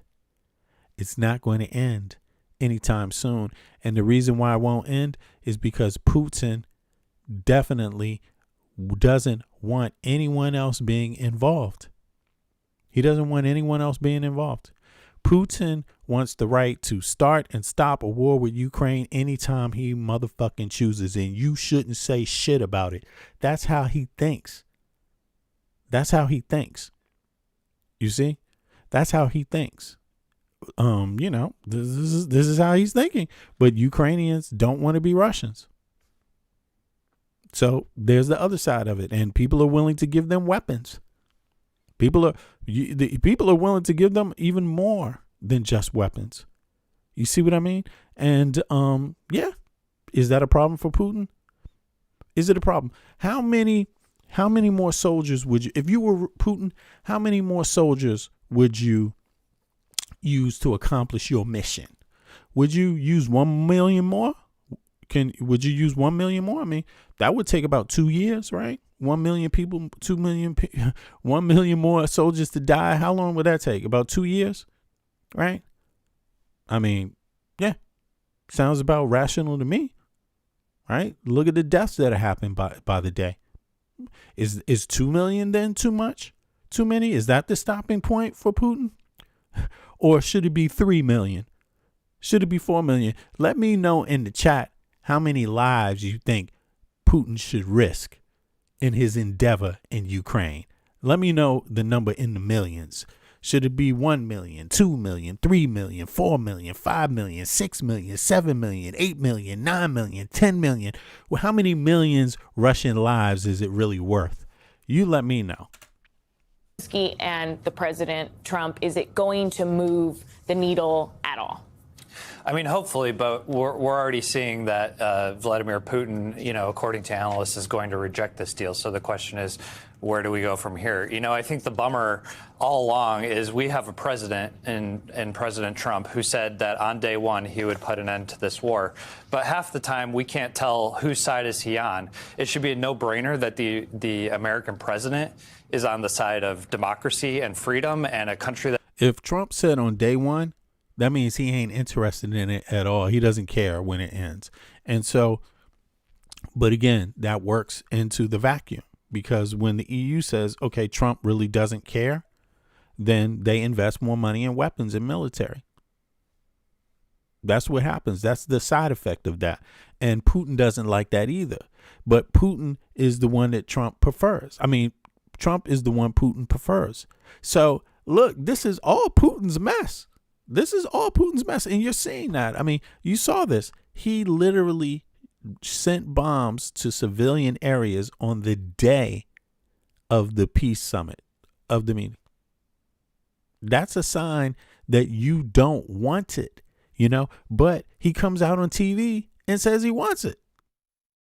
He tells Trump he wants it, according to Trump, So in other words, he's being very unrealistic, and at some point he's being very irrational, and at some point it's going to catch up to him. At some point, that has been fighting for its survival for the last 3.5 years, and not on the side of a dictator thug like Vladimir Putin, but time after time he's capitulated to Vladimir Putin. He's given him everything he wants, and so where do we go from here? It sort of remains to be seen, what Donald Trump is going to do out of this meeting. I think one of the things that's interesting is somebody in the chat said, "Dude, you're acting like Putin cares what we think about him." No, I'm not acting like that. No, see, I already said that in the beginning. Putin doesn't care about his own people. Why would he care about anyone else? See, when you lose 1 million people trying to invade one little country that didn't even really have a real army, had to learn how to become an army the entire time you're invading them, that's a sign you don't give a fuck about anybody else and what they think. So, sir, whoever said that, Toker, you're absolutely wrong. What you said makes no sense according to what I've been saying. Now, and no disrespect to you, though. I mean, maybe you just came in, but here's the thing about it. Putin is not the only side of the coin, and that's why I'm talking. He's not the one I'm talking to. You see, the reason why I'm talking is I'm talking to people in the West that and other people that are affected by this dilemma, because many were the victims of disinformation, of Russian disinformation that got them to go along with Trump, got them to go along. People had these dumbass ideas about the Ukraine. Is it okay? Why can't it just be part of Russia? It used to be part of Russia. Who the fuck told you that? No Ukrainian ever told you it used to be part of Russia. You see what I'm saying? And and this story about concocted story that Putin made up about NATO, I only invaded because of NATO. Well, that's not what he said on the day of the invasion. You see what I mean? He said he wasn't going to invade, and then he said he got to denazify. Then it had nothing to do with NATO. So Putin's been flip-flopping on his reason, but you know why it is. He wants to control the Black Sea. Everybody knows that. In case people don't know, let me pull this up real quick. Not to stop the video, but just this. Putin, can I flip that over? Here we go. Yeah, Putin wants to control the Black Sea. So let's go out of here for a second.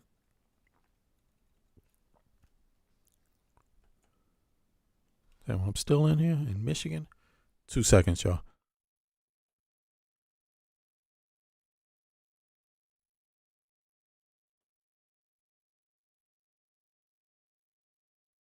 All right, here we go.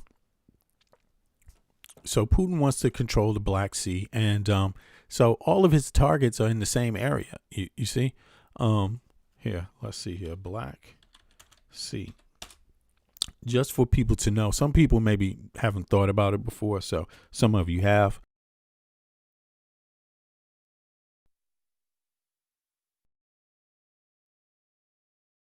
Here we have it, the Black Sea right here, and you can see this. So here's what you got. I mean, Putin has already taken, basically half of this, Now he had it from here. Here's the border of Russia. You don't see that. There's Georgia right here to the bottom of the right screen, or you see this where it says Georgia, right? And then above where it says Georgia, that's all Russia, right? And then if you get over to, let's say, the top portion of it looks like a right arm or something, or a right ear. You could say that's Russia. That little right ear area is Russia, or it used to be Ukraine. The right ear is the water, but everything to the right of that ear is Russia, right? And now he's taking part of that.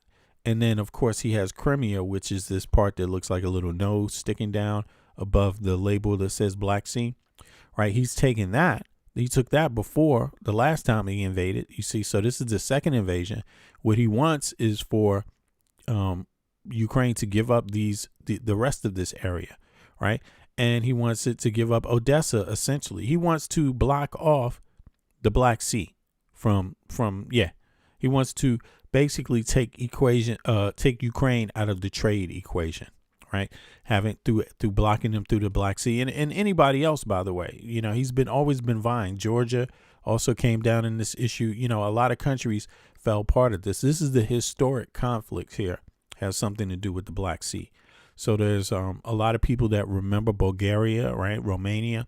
They remember the influence that Russia had over them at one time, and they're not looking forward to that returning.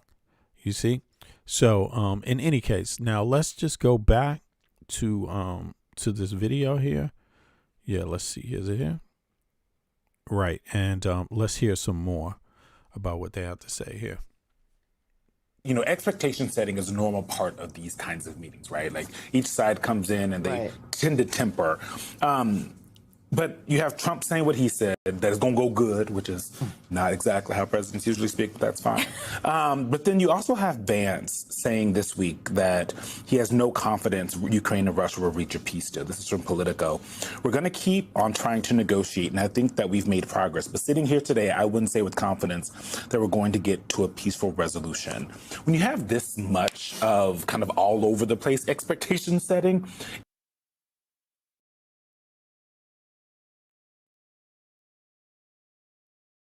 Yeah, I could see someone in the chat said he told America do not expand NATO, and they did with no regards. Excuse me, Me Jones, what country do you come from?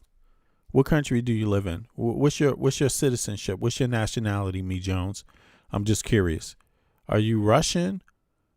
Yeah, let me know. Let me know if you're Russian. And or are you American?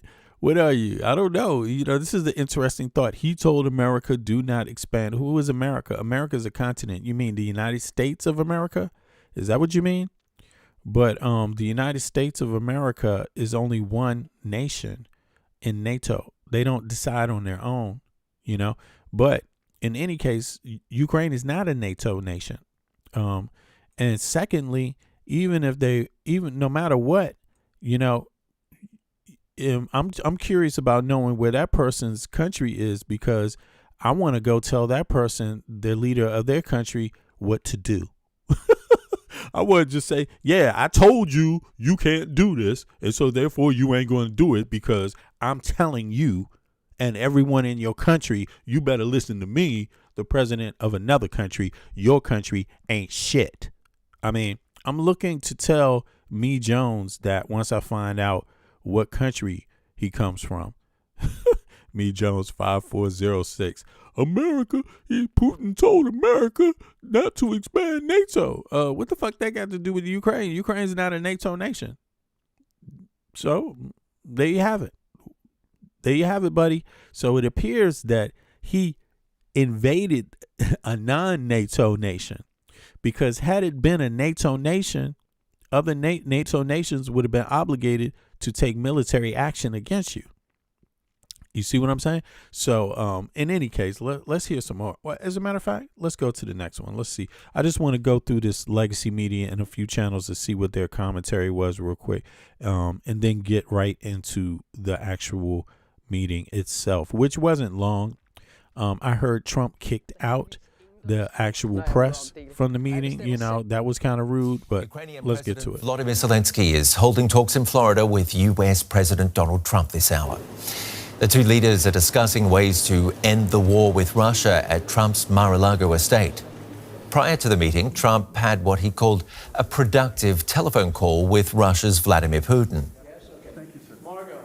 Here is some of what Trump and Zelensky had to say before the meeting got underway. Apologies for the bad sound quality. There will be a security agreement. It'll be a strong agreement. And the European nations are very much involved in that. So you heard right there. Here it is right there. Now, he says that they're looking for a very strong security agreement. And he said there will be a security agreement. Sound quality.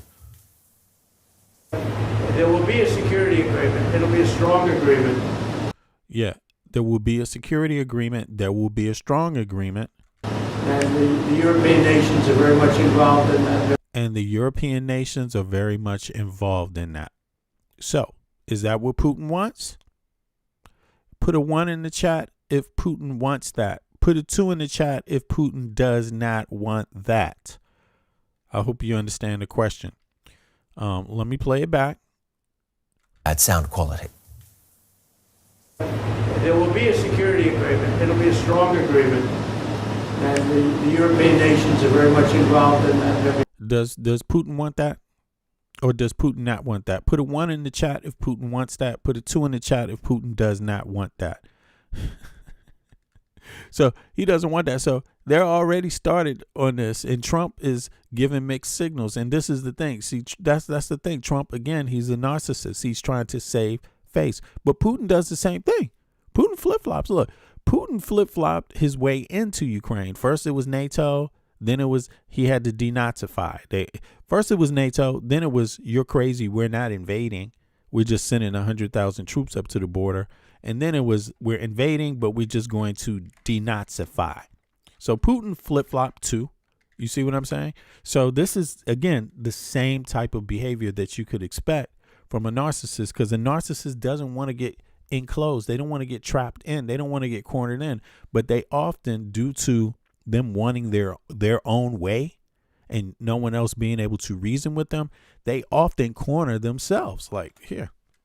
They're very much involved in protection, etc. But protection, etc. But that's what he said. The EU is very much involved in protection, etc. European nations have been really great. The European nations have been really great. This is Trump's own words. They're very much in line with this meeting. They're very much in line. And with getting a deal done. They're very much in line with this meeting and getting a deal done. Wow. They are all, they're terrific people. They're terrific people. Is any of that stuff that Putin would have wanted? But of course, Trump doesn't mean none of this shit. You know what I'm saying? This is so funny, man. This is hilarious. This is hilarious. I mean, Trump doesn't mean none of it, but he's saying it. That's significant. I mean, it's said to the public. So that doesn't work for Putin, actually, right there. That part doesn't work, strangely enough, because Putin wants the media to not talk about the EU's involvement. He doesn't want the media to say, or even Trump to say, EU and protection. He doesn't want to say those kind of words, right? Because again, Putin has to face the people, the Russian people, and they're asking themselves, scratching their head, saying, when is this war over? That's their number one question. And as long as it sounds like the Europeans are going to be involved in protecting, going to be involved in sending weapons, okay with that, have gotten used to that idea, and are very much happy to be involved in that sending of weapons and protecting. As long as it sounds like that, that's not what Putin wants it to sound like in Russia. I think you can say that. There's nobody there. They all want to get it done, and they've been very supportive, I think. To me, this tells me that this is Zelensky's. This is because he met with Zelensky. Zelensky's already put it out there, but Zelensky has told them the Europeans are okay with this. They want to play a defense role. They're eager. They've been sending weapons. They're eager to send more weapons, and they're eager about sending a defense role. And what they want to do that is what they want for a peace deal is for the defense role to be part of it. So Trump is trying to explain. He's trying to explain that to Putin right here. This is his way of doing it, but he's not necessarily, he's not with it, but he's like look at how he's talking. Look at his body language. He's like talking like he's trying to ask Putin, is that okay? This is what they want. He's like literally doing the negotiation right here. Let's watch this again now. I'm developing my thoughts, but this is a reaction. So, everything I'm doing is in retrospect. This is the first time I really heard that statement and saw it. So I have to process it. Let's listen to the whole thing. Let's listen to the whole thing. Sorry about this. Let's listen to the whole thing here. Here we go. Mar-a-Lago estate. Prior to the meeting, Trump had what he called a productive telephone call with Russia's Vladimir Putin. Here is some of what Trump and Zelensky had to say before the meeting got underway. Apologies for the bad sound quality. There will be a security agreement. It'll be a strong agreement. And the European nations are very much involved in that. They'll be very much involved in protection, etc. But the European nations have been really great. They're very much in line with this meeting and with getting a deal done. They're terrific people. I think you can say that. There's nobody there. They all want to get it done, and they've been very supportive, I think. We will speak about 20 points plan. There in 20 points plan, 90% by the way was done by our two teams. I think they've made a great job. great work, and yes, we will discuss these points also. And there are great economic benefits for Ukraine also, because there's a lot of rebuilding to do. There's a lot of wealth to be had, and they have great wealth. So Trump is snitching on himself there. He's like admitting what he wants, what's in it for him. There's a lot of wealth. There's a lot of wealth in it because Trump has already said he doesn't give a fuck. He doesn't want to be involved in saving Ukraine. He's saying the MAGA, the people that voted for him, they don't want to be involved in saving Ukraine, So he really has no interest. But now he's talking about great wealth. So, but you know that Putin wants some great wealth. And when you look at who's in the meeting, if you go back and you just look at who's in that meeting here, look at this shit. This is crazy. Look at who is in this damn meeting. Look, all the same familiar faces. You got his son-in-law at the end of the table. His son-in-law at the end of the table. The guy who is always grifting, right? He's negotiating. Look, he had no foreign policy experience outside of Trump at all. And he's here at a war meeting. And he's been there negotiating Gaza. Let's just talk about that. He was there negotiating Gaza, right? How did that turn out? Did the Gaza thing turn out well? You know what I'm saying? Like, do you think Ukraine wants to become Gaza? Let's just put it that way. Do you think they want to become Gaza? I doubt that very seriously. And they already have weapons in their hands. So I don't think they're going to be giving them weapons up too fast to just become Gaza. You see what I'm saying? That's a bad example to have the same people negotiating. They failed. They failed. And now they're negotiating. So you can kind of see the Europeans and Kyiv, they have the upper hand in this because they have at least a more successful track record in this event because, number one, they saved Ukraine. Russia's a superpower that was willing to send in 1 million troops and died. That is almost unheard of. You see what I mean? And for them to still be alive at this point is a remarkable feat. You see what I mean? That kind of shows you logistics wise and things like that. And it really made a difference for Ukraine, because if they didn't have experts, they would have lost all of Ukraine. Ukraine would be gone. You see what I mean? But they did, luckily enough. And at that time, they had Biden come in there. I mean, they had people from other military objectives at that time. So they definitely had American advisors on the ground, and they had EU advisors, NATO advisors on the ground. You see what I mean? And then they had EU nations helping to train their military. A lot of Ukrainians were training in other countries and things like that, and then going back to the Ukraine. So, in any case, let's go. Had what he called a productive telephone call. Yeah, a productive telephone call with Putin, right? So he also admitted that he had that call with Putin early, right, before the meeting. Now, let's see what else is here. Rizzo from the Observer Research Foundation, what outcome we can hope for from the talks? Well, I think the best outcome would be a scenario where Miguel, facts. Zelensky and Trump walk away with a better understanding of where both sides stands in the current situation in terms of where negotiations could potentially go and how far away a ceasefire potentially is. Now, looking at the meetings between Trump and Zelensky in the past, the one in early 2025 really went off the rails in the Oval Office. It did not go well for Zelensky. He walked away with nothing. The one where he met with Trump in October went better, although he didn't get the long-range Tomahawk missiles that he was hoping for. So let's see what happens in this meeting today at Mar-a-Lago. The hope is that there's one step closer to a ceasefire, although it depends on where Russia is, and I don't think Russia is any closer than they have been in the past. But how much closer are they to an actual deal? I mean, this was a 28-point plan. It was very Russian. It's become less and less Russian. It's now down to 20 points. What are the biggest changes that you see that are promising, at least?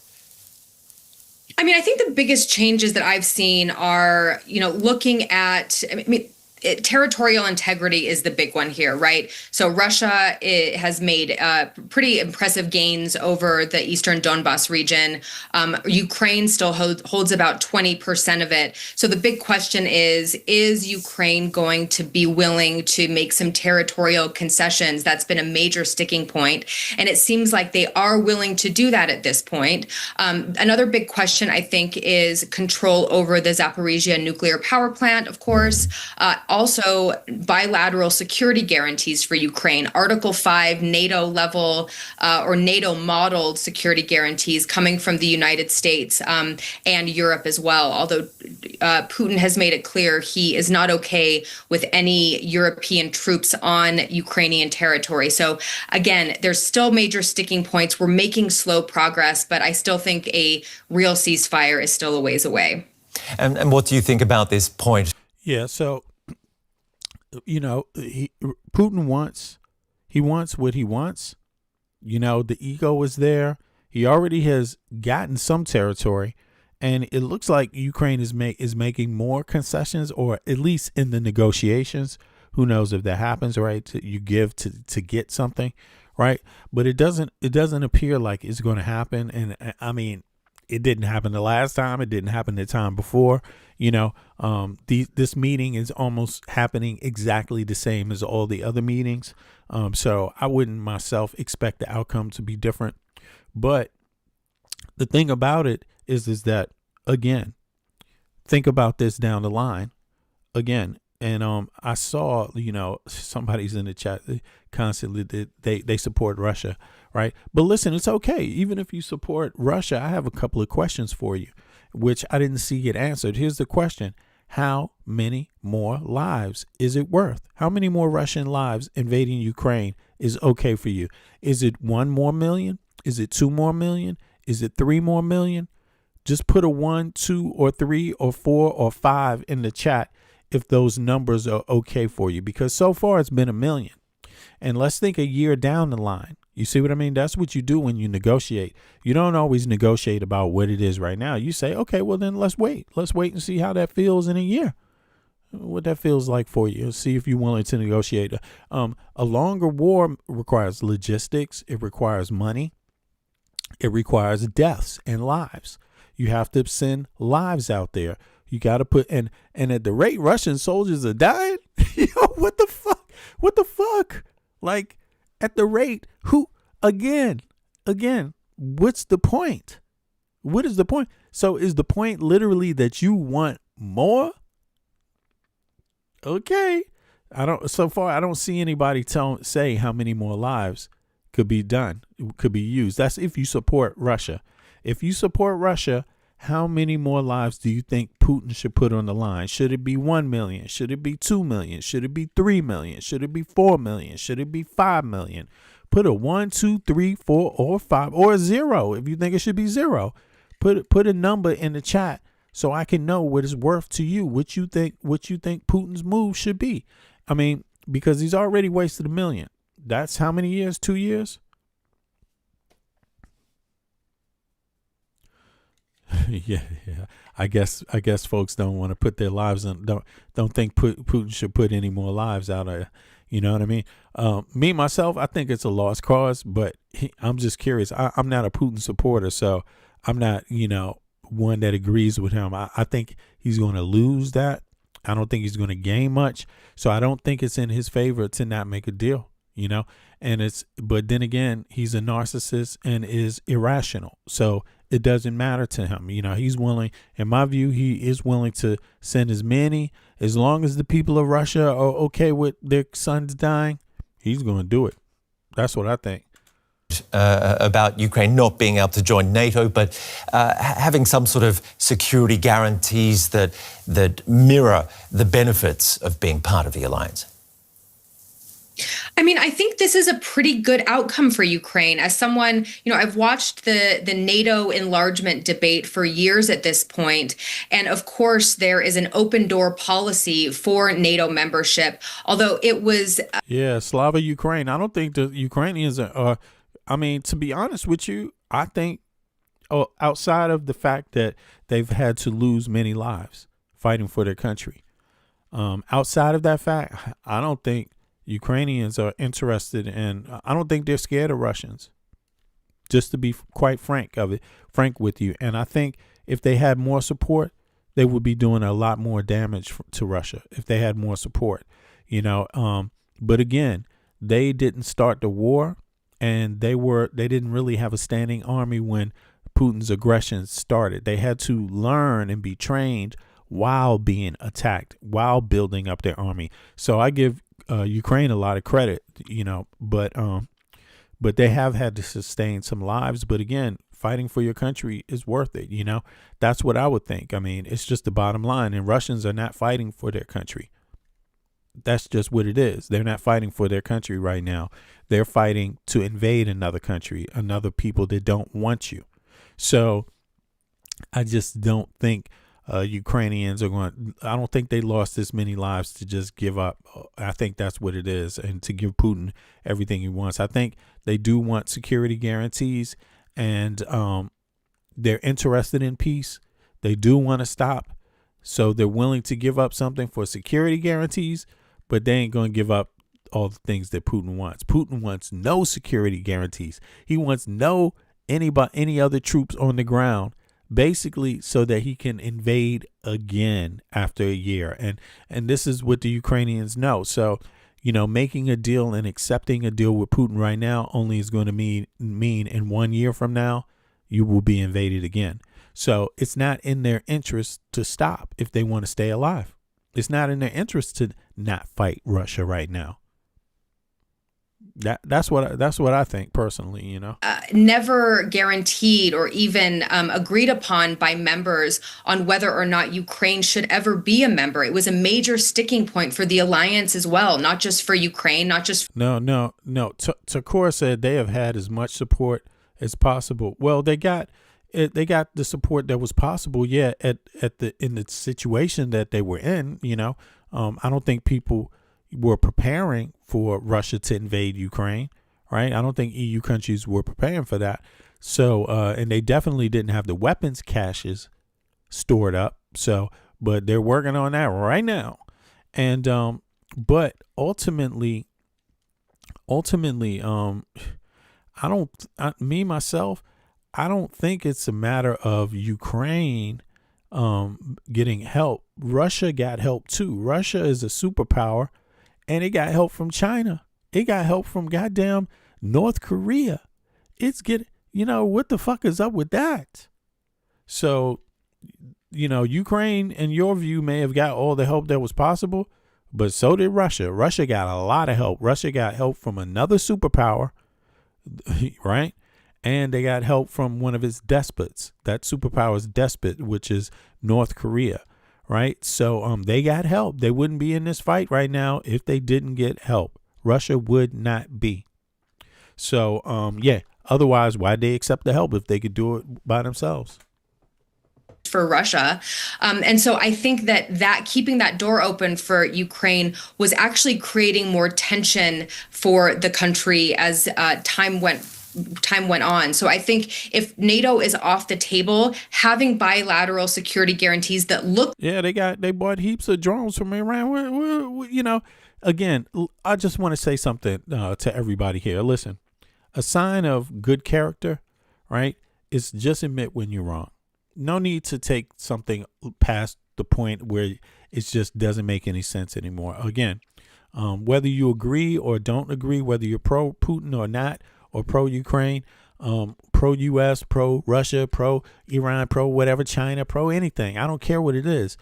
There's still something to be said about a person that can admit when they're wrong about something. I mean, you're not going to have good relationships with anybody, not on a personal level, not on a professional level, not out on the street, walking down the street, if you can't admit when you're wrong about something. Again, only a narcissist has that trait. So it's not, you could be for somebody and still recognize when they make mistakes. You see what I'm saying? And you just got to see it. Russia's a superpower. That means something. They invaded Ukraine. That's not a superpower. Barely had a standing army. That means something when you look at where they are today. Russia, the superpower, got help from another superpower. That's significant. They got help from North Korea. They got help from Iran. That is significant. That is significant for a superpower. Again, Russia chose this battle. So if you can't deal with those facts, nobody can really take you serious, even if you do support Putin or support Russia. That's the thing about it. So let's just keep it like real, NATO security guarantees are about as good as we're going to get now. So I think that's a good thing for them, and it's something that they should walk away proud with. Another issue that we're looking at is potential EU membership. I think that's a major sticking point as well. That's even harder than I think NATO membership is. So a lot of membership in international organizations, I think that's on the table, but still a ways away at this point. Yo, facts, Fries. Yeah, what's up, Fries? Yeah, they got weapons and people from North Korea. I mean, it's not impressive. It's not an impressive victory. If Russia can say it's a victory, it's not impressive at all. It's not. All right, so that just gives us an idea. Hold on, let me flip over. There was one Fox coverage of this. There's a lot of coverage, but let me go to the Fox one real quick because I just want to give people some perspective. I thought that was just ridiculous. I thought the Fox coverage was a little. Oh, well, no, my fault. We opened up with that. I'm sorry. We got it. So look. So now let's get into the actual meeting itself and the coverage. Let's see here. So let's get. Where is it at? Is it here? Here we go. This is Intralog, and here is. 2 seconds. Here we go. Let's see here. Boom. Any questions, please? Oh, we did that. Hold on. That's not the city. Is that not it? Our meeting was excellent. We covered, somebody would say 95%. I don't know what percent, but we have made a lot of progress. We covered that. This is the same one?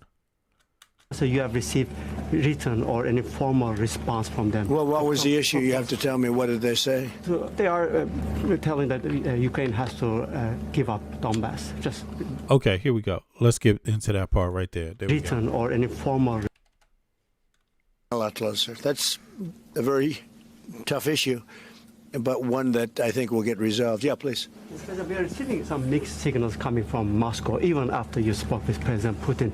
Can you assure us that you have received written or any formal response from them? Well, what was the issue? You have to tell me. What did they say? So they are telling that Ukraine has to give up Donbass. Just very recent statement coming out. Well, that's what they've been asking for, and there's a dispute about that. So they're going to have to iron that out. That's an issue they have to iron out.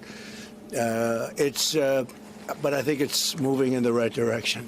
Can you prepare or delay the solution or peace agreement that you try to achieve? If something doesn't happen? You mean if something doesn't happen? Yeah, go ahead. May I? No. Go ahead. You're going to finish your question. Will there be any step that the United States be prepared? Well, we'll see. Look, we'll see. But I don't want to talk about that because I think we're getting pretty close. Yes, please.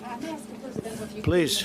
About territorial question, Mr. President, what is your take on Donbas status? Are you prepared to see it as a free economic or demilitarized zone? No, we spoke about 20 points plan, and I'm happy that really our team's very close to results. And I agree with President Trump that our teams work not one day and not one week, more than 1 month, beginning from Geneva, then 2 meetings in Miami, then we had Berlin, and now we have Mar-a-Lago. So this is a very difficult question.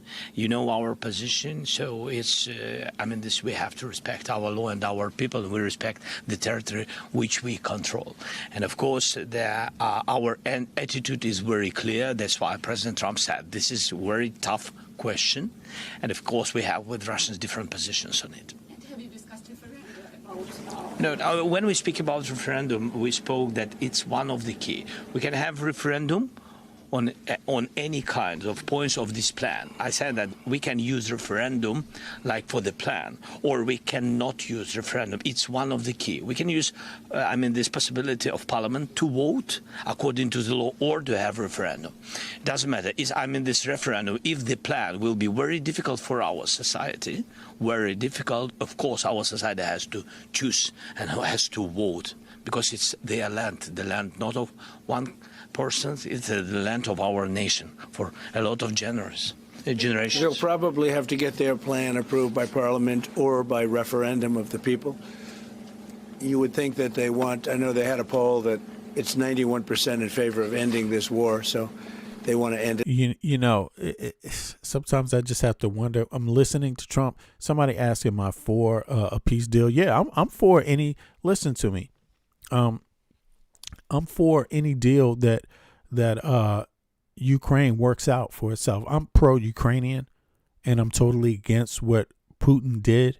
And the reason why I say Putin is because I recognize it's an autocracy. He's an authoritarian, so the people generally don't have much to do with it, right? Given the history of Russia, they're used to having, keeping their mouth shut, having one leader for a lifetime. That's what Putin has become. So, I'm pro-Ukraine. I think it's very simple. You're not supposed to invade people's countries and try to take their land.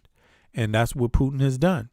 And so I'm against that. Also, I'm an American citizen, but I live in the EU. I live in Copenhagen, Denmark.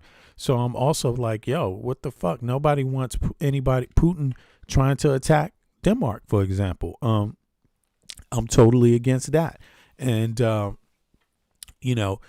people here vote, by the way. People here vote for the things they want. And they're not going around attacking Russia. Denmark hasn't been attacking Russia. So, I think what's happened here is there's been a lot of Russian disinformation about what's going on in Ukraine. The conflict, the roots of the conflict, a lot of that has been spread, which is why you don't hear a lot from Russians. Like, a lot of the people that tell you Putin's talking points are not even Russians. You know what I mean? That should tell you something. When you talk to Russians, they tell you shit's fucked up in Russia. They tell you flat out. It's not a secret. A lot of Russians escaped before this beginning of this last war. They tell people all the time. I don't know if you know that. The EU is next to Russia. So a lot of people escaped. Dylan, what's up, man? A lot of people escaped and live in the EU right now. I mean, how many Russians live in the EU right now? Let's see here.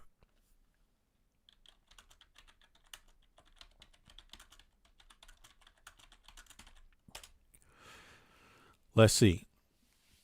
I mean, there's a lot, they've been leaving for quite some time. Look, before 2022, right? It was almost 1 million Russians, right? That live in EU territories, right? Yeah. So, there's a lot. And these people, fled. Now, it could be up to over 1 million. Like some people say, it says here 1.3 million. It could be roughly 1 million, you could say, right? Now, let's see here. Let me see. How many fled? How many fled? These are topics a lot of people don't want to talk about, especially if you're pro-Russian. If you're not Russian, if you're pro-Putin, you don't want to talk about numbers. And now, look, since the war began, almost 1 million Russians have left, like flat out, and more are leaving. Like, seriously, they've left to other parts of the world too. It's not just the EU, right? So, I don't know. I started this podcast off by saying,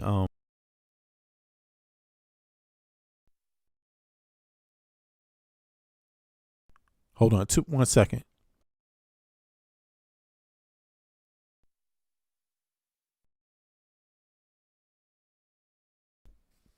All right, I started this podcast off by saying a lot of information Russian people don't get representation in the media, not in legacy media. You know, now I'm talking about anywhere in the world. You just don't get media about Russian people saying, you know, and what they think, right? That's because Russia is pretty much shut down. They only have state media. You see what I mean? They don't allow free and open media, you know, obviously, because then it would expose a lot of the flaws in the country. But it's also a thing about whose life has value, you know, whose life has value in this conflict. That would be expressed in the media, whose life has value, right?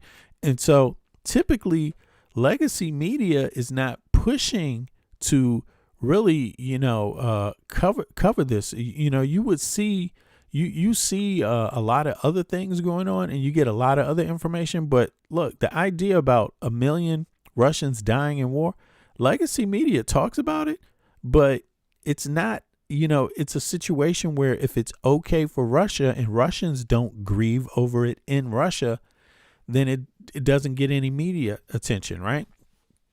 But the reality of it is that a lot of the Russians that live in the EU, they do speak about life in Russia. We just heard, we opened up the podcast and we heard some Russian people that were in Russia. We heard one person from the Ukraine who moved to Russia, several people, and left and told you what happened to them. Then in the beginning of the podcast today, we also heard from Putin's own banker that fled Russia, you know, and you know, this person have a professional relationship with Putin, and they describe the situation in Russia, how it works and these kind of things. So, you know, people that want to believe living in Russia is like some fairy tale and that they have rights and that things are going well for the average Russian, you're living in a fantasy world, you know, and you should wake up from that really quickly. Like, you just should. Not that there's not problems everywhere in the world, but we're not talking about that. That's a whole different conversation. The problems in Russia are way deeper, way past, oh, there's problems everywhere in the world. They're not even included in that conversation. we know there's problems everywhere in the motherfucking world, but let me tell you, the problems Russia is having, they ain't happening here. They're not happening here in Denmark. Yo, I don't know what part of the world you live in. You know what I'm saying? Like, tell me, where do you live? What country do you live in? Let me know. You know what I'm saying? Because maybe the world, the part of the world you live in is like Russia. I don't know, but I know it's not like that here. Have you seen how much you get paid here? Have you seen the fact that unions control most of the industry? Have you seen that about Denmark? Have you seen the percentage of people that vote in every election? Have you studied that? Have you seen the GDP? Have you studied that? Have you seen what the industry looks like? Have you seen the rights that the people have in Denmark? Have you seen that? Okay, that don't happen in Russia. Just to put it simple to you, you know. And you could do your comparisons of any other country, but Russia is frozen right now. People are having problems with gas, and Russia has loads of gas, but Ukraine is blowing that goddamn gas up. It's not like they have a lot of gas available. They have oil available, not always a lot of gas. You see what I mean? You know, they're freezing in Russia. People are poor in Russia, like seriously. Seriously. You know, you should be grateful that you do not live in Russia. You should be grateful for that. You see what I mean? Like, you should be grateful, you know, straight up. And, you know, listen, all the other places where problems are paradises. California is a paradise compared to Russia. Like, goddamn, and California has problems. Every country in the city in the U.S. has, or state in the U.S. has problems. But let me tell you, whatever problems they got, Russia got even deeper ones, you know? So it's just you don't hear about them because they don't have the fair media. They don't have open and free media. Look, Trump wants to cut down open and fair media. He wants to control media so you don't hear how people think about him and his policies, you know? Well, Putin has already achieved that. You don't get to talk about Putin's policies negatively in Russia. You die. They throw people out the fucking window. I mean, they're poisoning motherfuckers. I mean, did you hear what happened to the last guy that tried to run against him? Jail. He got thrown in jail. You see what I'm saying? So there's the thing, you know. Now, these are things that should matter to you when you're capping for someone else's leadership, you know. Now, again, Let me know where you live in the world. What state you live in? What country do you live in? Let me know. I don't see anybody right now. And by the way, click like on the video if you don't mind. But let me know what state you're from so I have an idea, because, you know, it's good to qualify people's statements by what state they live in. That tells me a lot, because it lets me know if they live, whether they have health care, or if next month they're going to be one of the people complaining about the prices going up. You know, it lets me know. So if you pro Putin and you're motherfucking and you voted, next thing you know, I want to know if you pro Putin, you're probably pro Trump, you know, and that lets me know you voted against your own health care being cut. So why would I trust your word about goddamn Russia? You know what I'm saying? You vote to decapitate your own goddamn family's health care. It's like, you know, oh, I see you. California, Vermont, South Carolina. There you go, South Carolina. What's up to you? The Carolinas. Yeah, California. Okay, Australia. Australia, big up. What's up? I didn't know Wake Up Mate was in Australia. Okay, I should have known that, Wake Up Mate. Yo, Takir, where you from, man? Where are you from? You know, if you want to leave comments, let me know where you're from.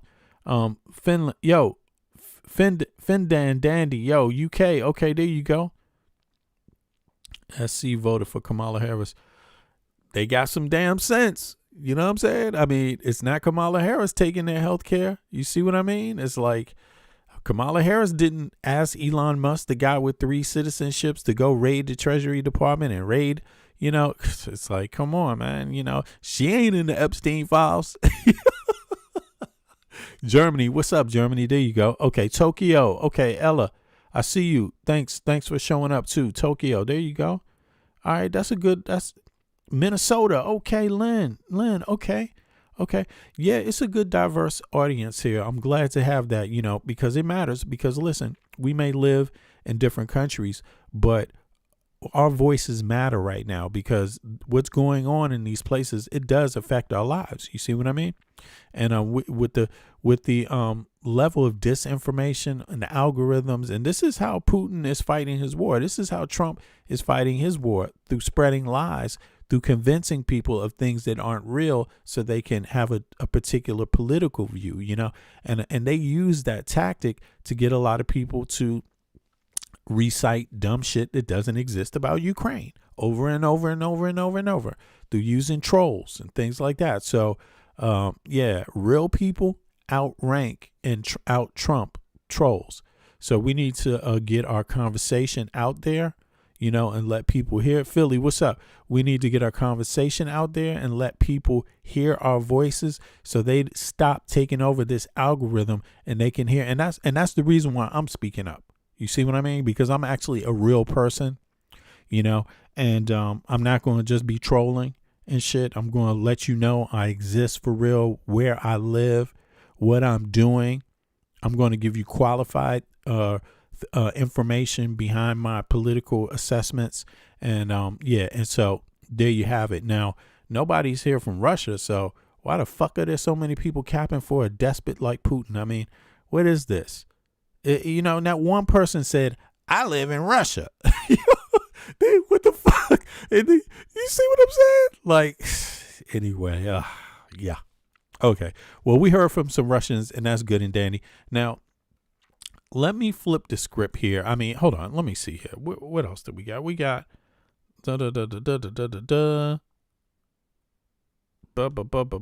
critical strategic mistake. Okay, now let me go over here and let me get out of this one. Let me go over to one other thing about this topic here. Let me see. And that was, I pulled up some information. I'm going to recite this, right? And I'm just going to recite a few facts, right? Here we go.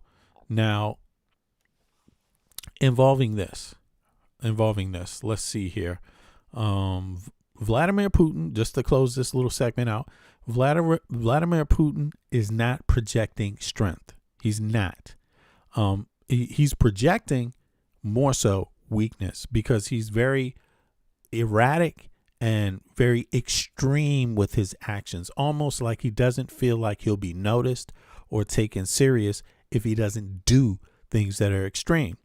He's trapped inside of his own creation. He created this by invading Ukraine, by lying to the world openly, lining up 100,000 troops, 150,000 troops, and telling the world, You're the ones who's crazy if you think we're invading Ukraine. That's literally what he said. Now, first of all, if you support anyone that lies to you, you're the goddamn fool. But I ain't going to do that. I ain't going to play that game myself. You can believe somebody that lies to you if you want. Now, Putin, he's built on narcissism, fear, and total control of the media. So he likes to lash out because he knows it gets in the media. That's his number one tool. If he didn't have the media covering his strikes, and he does these strikes so that he purposely for it to be covered. That's why he attacks civilians, to guarantee that the viciousness will be in the media. If it was a military site he was striking, it may not even show up because war is war. You see what I mean? That they don't show you in a war every place that's getting hit. That's stupid.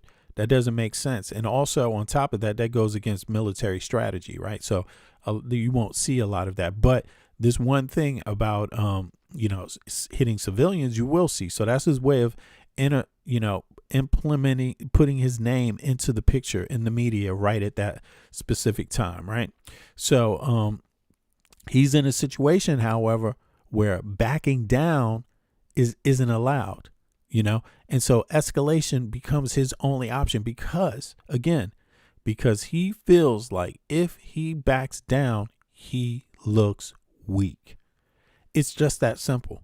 And if you want to solve the problem with Putin, you have to understand how his brain works, and it has to be based on past behavior. You see what I'm saying? Right. It has to be consistent behavior. This is what it is. He's done this several times. Okay. Every time a major diplomatic moment approaches, especially U.S.-led peace talks, Putin does the same exact thing. He bombs Ukraine civilian areas. I mean, narcissists are very intelligent, but they're not smart enough to not make their mistakes that they make, but they're very good at manipulating, but truth always prevails. Not because it helps him win a war, right? So when he bombs these areas, these civilian areas, it's not helping him, it's not helping him win the war. It's getting nothing. It's making everyone else buy more weapons, and everyone else is witnessing the savagery and how uncivilized the leader of Russia actually is. He's waking up more people against him.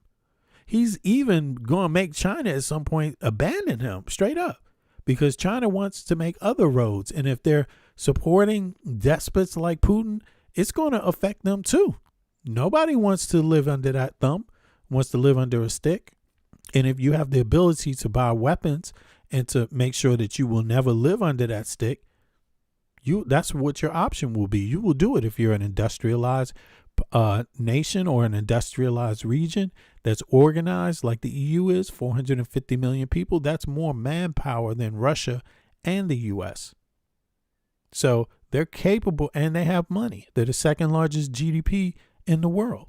So the EU has the manpower and the dollars to achieve things. That's math. Okay. So, he hits this stuff. It's not going to, he hits these civilian areas. It's not going to win the war, but he does it because it at least makes the headlines, right? So it's basically a media move. It's a fear move, and it's a look at me move, so it's demanding to be heard like a narcissist, demanding respect, demanding to be feared and acknowledged. It's a desperate move to bomb civilians. Then look at what happens next. Putin speaks with Donald Trump before these moments, right? That's what he did. Trump didn't make any lie about it. He just said, yeah, I spoke to Putin for 2 hours, right? And then again after. Then he speaks after these meetings with Putin, right? He's probably talking with Putin right now. That's not confidence. Anyone that has confidence, right, and anyone that is projecting power would never be on the phone this goddamn many times and this long. No, that is weakness. You have to understand that. That is weakness. Okay. That means you're showing signs of wanting something. You're just not saying what it is. You're acting like you don't want to make a deal, but then you're making yourself always available to talk for a deal. Like, what is that all about? Why not just shut the door and say, end the story, man? Ukraine is ours. We're taking it, and that's it. Nothing you could do about it. If you're confident you could do that. Okay. Okay. So he seems to be have more anxiety, Putin, about this, while projecting a strongman thing, and he has every rational reason to be anxious, because the Russian people, as much as they're used to having to shut up and be told what to do and having no recourse of change, right? They've seen their political leaders be killed, often thrown in jail when they stand up. As much as they're used to this, 1 million soldiers have been lost. I'm sorry. That is going to have a toll on the outcome of this, and how and what happens to Putin himself. You see what I mean? So he's showing weakness, and I could see why he is showing weakness, because 1 million people, knowing that you sent in people into battle and it's documented why and how you did it. The fact that you sent the troops there and you lied to the world and they died, that's on your jacket, Now, when you look at Europe, right, his strategy backfires. He wanted a weaker Europe. He got a rearmed Europe instead, out of fear. They've invested money. Now, the EU itself, all the EU countries pay into the EU budget, right? They pay into the national budget, then they pay into the EU budget through taxes. That EU money, a lot of EU money got sent back. And you know what it got sent back for? For countries to invest in weapons, in their weapons industries that already exist. So a lot of money got pumped into it. Okay, the defense spending across the EU has exploded. It didn't just go up, like in some little okay number. No, it exploded. Militaries are expanding, modernizing, coordinating. Is that what Putin wanted? Germany and Poland, countries historically restrained in sending forces beyond their borders, are now doing exactly that for the first time since World War II because of Russia. I mean, they haven't sent them yet, but that is what they're discussing. So you got to understand, even as a peace force, Poland and Germany, they were not really allowed to do that before. You see what I mean? Because of the effects of World War II. Not that it's just because they do have significantly large armies, right? And just the effects. Now, the hybrid attacks, Putin has attacked Russia. Putin has attacked Denmark. Putin has attacked France, hybrid attacks. Putin has attacked the UK, hybrid attacks, right? Cyber warfare, sabotage, energy blackmail, but it didn't fracture Europe. It only made them adjust. That's what it did. It made them get oil and look to seek oil in other areas. West Africa, that opened up that market, right? In a way that Africans liked. Because you see what I'm saying? Wow. Okay. You need oil. Well, we can help solve that problem to you. What price are you looking to buy for? Oh, really? You want to do that? Well, it's not that far to your country. So we'll all save money on the distance, on the transport costs.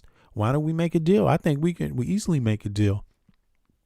You see, so the U.S. sold oil under Biden, the U.S. sold oil. And the U.S. is still selling oil to the EU.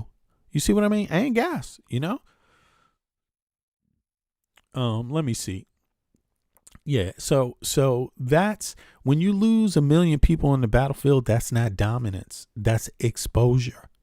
That's logistic failures. That's command failures. That's moral failures, Meanwhile, Russia's economy is bleeding. Sanctions, isolation, labor shortages, long-term technological decay. You see what I mean? This is not a rising power. This is a state of burning future capacity to maintain an image.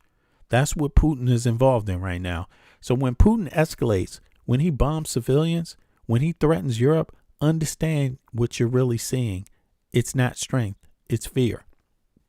People that are in fear, leaders that are in fear, exhibit these behaviors often. And it's not only Putin.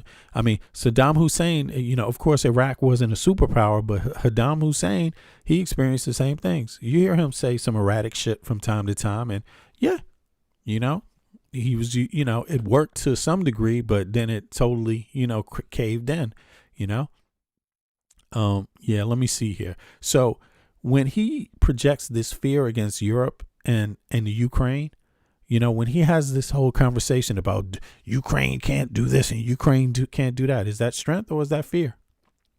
It's fear. Why are you so possessed about what the fuck Ukraine is doing if you're not afraid? It's pretty obvious, right?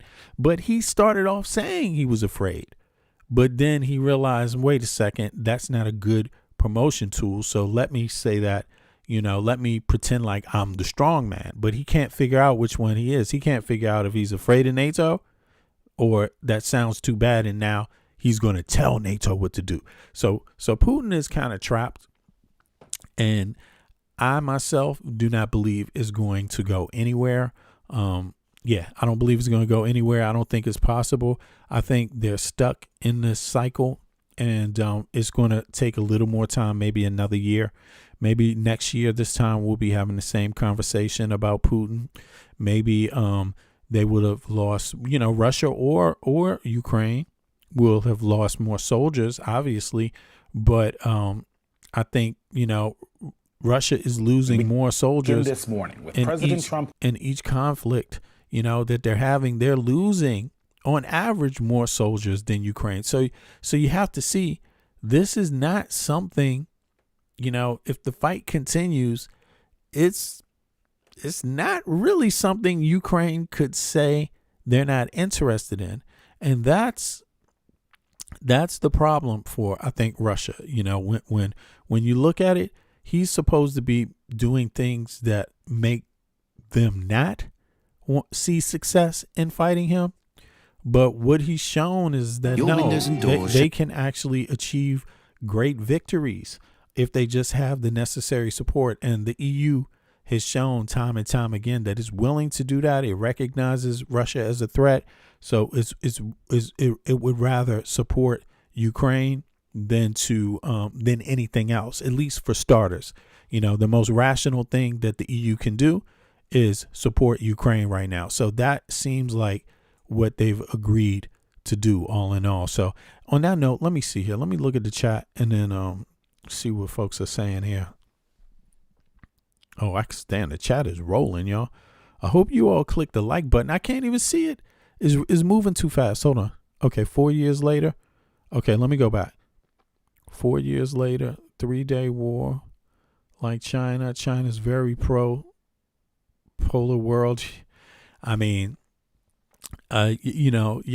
this whole idea of because you're Asian, you work together better than you will work with other people. That's not how the world works. The idea that you're African, so you're going to work together better because you guys all love each other. That's not how it works. It's not like that anywhere in the world. It's not.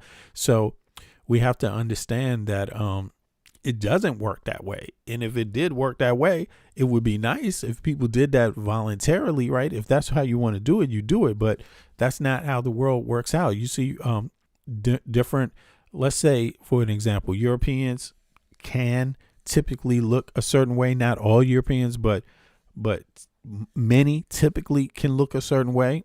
And Russians can share some things, typical visual looks with them too. But that doesn't mean they have the same culture. It doesn't mean they have the same politics. It doesn't mean they have the same history. And it doesn't mean they agree on the same things. Simple. So Russia has more in common with China. It's that simple. And so you find democratic nations agreeing more together regardless of where they are, because at least the fundamentals of everyone having a right to their word to speak, everyone having an opportunity to choose, to have elections and things like that. People that live in these societies tend to be more prosperous. So, this working together thing and this freedom thing tend to prosper nations. It tends to bring out the best in all the people instead of just some of the people, which means the manpower is really being harnessed at its full potential when you have everyone with a stake in the society, you know? So, but let me see here. What else y'all saying in the chat? I see the chat has been rolling though. I appreciate that, y'all. I'm gonna go back tomorrow or later on today when the replay is up and look some more into the chat. But I appreciate everybody for being a part of it. Even if you don't agree, that's okay. I'm still learning from people, even people that I disagree with. And sometimes I learn different things. Sometimes I learn things, coincidentally, that aren't even intended, but let me see here. Oh, look, Fender says, total BS about politics. This is rubbish. What matters is money. Okay, well, if it's total BS, why are you here, brother? Okay, you listen to total BS. That's where you're going to spend an hour of your day. Goddamn, 2 hours, 3 hours of your day. Okay, buddy, that's on you. I don't do that. My 2 and 3 hours is spent on things that I want to present, things I agree with. I don't go to other people's pages and just argue with their ass. I mean, what the fuck? That's not what I do. I don't see that as a use of my time. You know what I'm saying? But, hey, it's all good, man. Oh, somebody else said, bro, were you paid to be? Is Putin paid to say what he says? Is Trump paid to say what he said? Are you paid to say what country do you come from, Samrick? What country are you in? Do people get paid there to talk? I don't know. You tell me. I mean, this is YouTube. But I mean, I get a little money from YouTube, but people that know me, obviously you don't. But if you go back and you look at some of my previous videos from a year ago where my channel was just starting, you could see that although I didn't get paid because my channel wasn't popular, I had a specific perspective that you will see kind of still aligns with this perspective I'm presenting now today. But you don't have to guess. You can research. How about that? Don't listen to me. Research it and know what you know for sure. Get some real data that backs up your views. Either way, okay. Somebody said, anyway, sometimes I can't read. Some of the comments get blocked. I can't read them all. This is some funny thing. Yeah, but this is political talk. Life is political. You know what I mean? If you pay taxes, it's political. I would think at the very least you would want to be concerned about your money and what you contribute to being protected, right? Your space in the society being protected, your rights and things like that. But yeah, it's political. But let me see now. It's a few other off-topic things that I wanted to cover here. And before I'm out of here, but again, I appreciate everybody from coming in. I'm an American who lives in Copenhagen, Denmark. So I've been living here for like 2 decades, and it's my home now. But I'm an American citizen. It's my only citizenship, and I am American. I feel very American. I just feel very American, used to living in Europe, used to living in Denmark, which is a very hospitable country. And people have politics here too, but how can I say this? Denmark got the basics right. You know what I mean? And when you get the basics right, everything else has a different way of hitting. You know what I'm saying? That I don't believe that the U.S. is having the basics right now. Healthcare, education, a fair, decent wage, living wage, and things like that. I don't believe the U.S. stands on that. And I think that gives the EU an advantage over the U.S. and it gives Canada an advantage over the U.S. And one of my reasons why I'm here is because I want more Americans to understand that and have another American to relate to that has some qualified data, also experience in living over here. I can tell you what's facts and what's not facts. So on that note, you'll find me here 3-4 times a week doing my podcast. Yo, I could see Bits is in here and I could see Tia's in here. I wonder what happened. It's the holidays. But big up to Bits, big up to Tia. I appreciate you guys. Now, there was one other thing here. Let me see here. This is some data about Trump right now, going back to Trump and his popularity, right? Now, keep in mind, Trump is the guy that's talking to Putin. He's the guy Putin is depending on, right? He's the guy Putin is spending 2 hours with on the telephone, right? To work out a peace deal with, right? But this is who it is. Now you get to hear Trump talk and yap and things like that, but this is the data. This is the quantitative aspect of it, which you don't get through him talking, so this is who Putin is actually dealing with here. It's time to take stock of the very tumultuous first year of President Trump's second term and what it means for 2026 and beyond.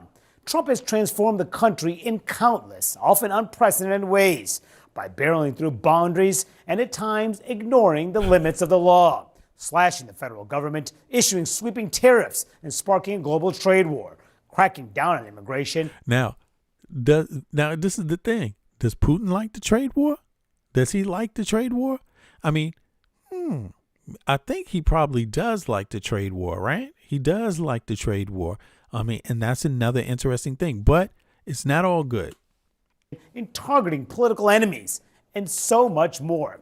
But first, how are voters feeling about his presidency so far? Let's begin with CNN's chief data analyst. And that's what really matters, the voters. Harry Enten to walk us through what the polls say and how they've changed.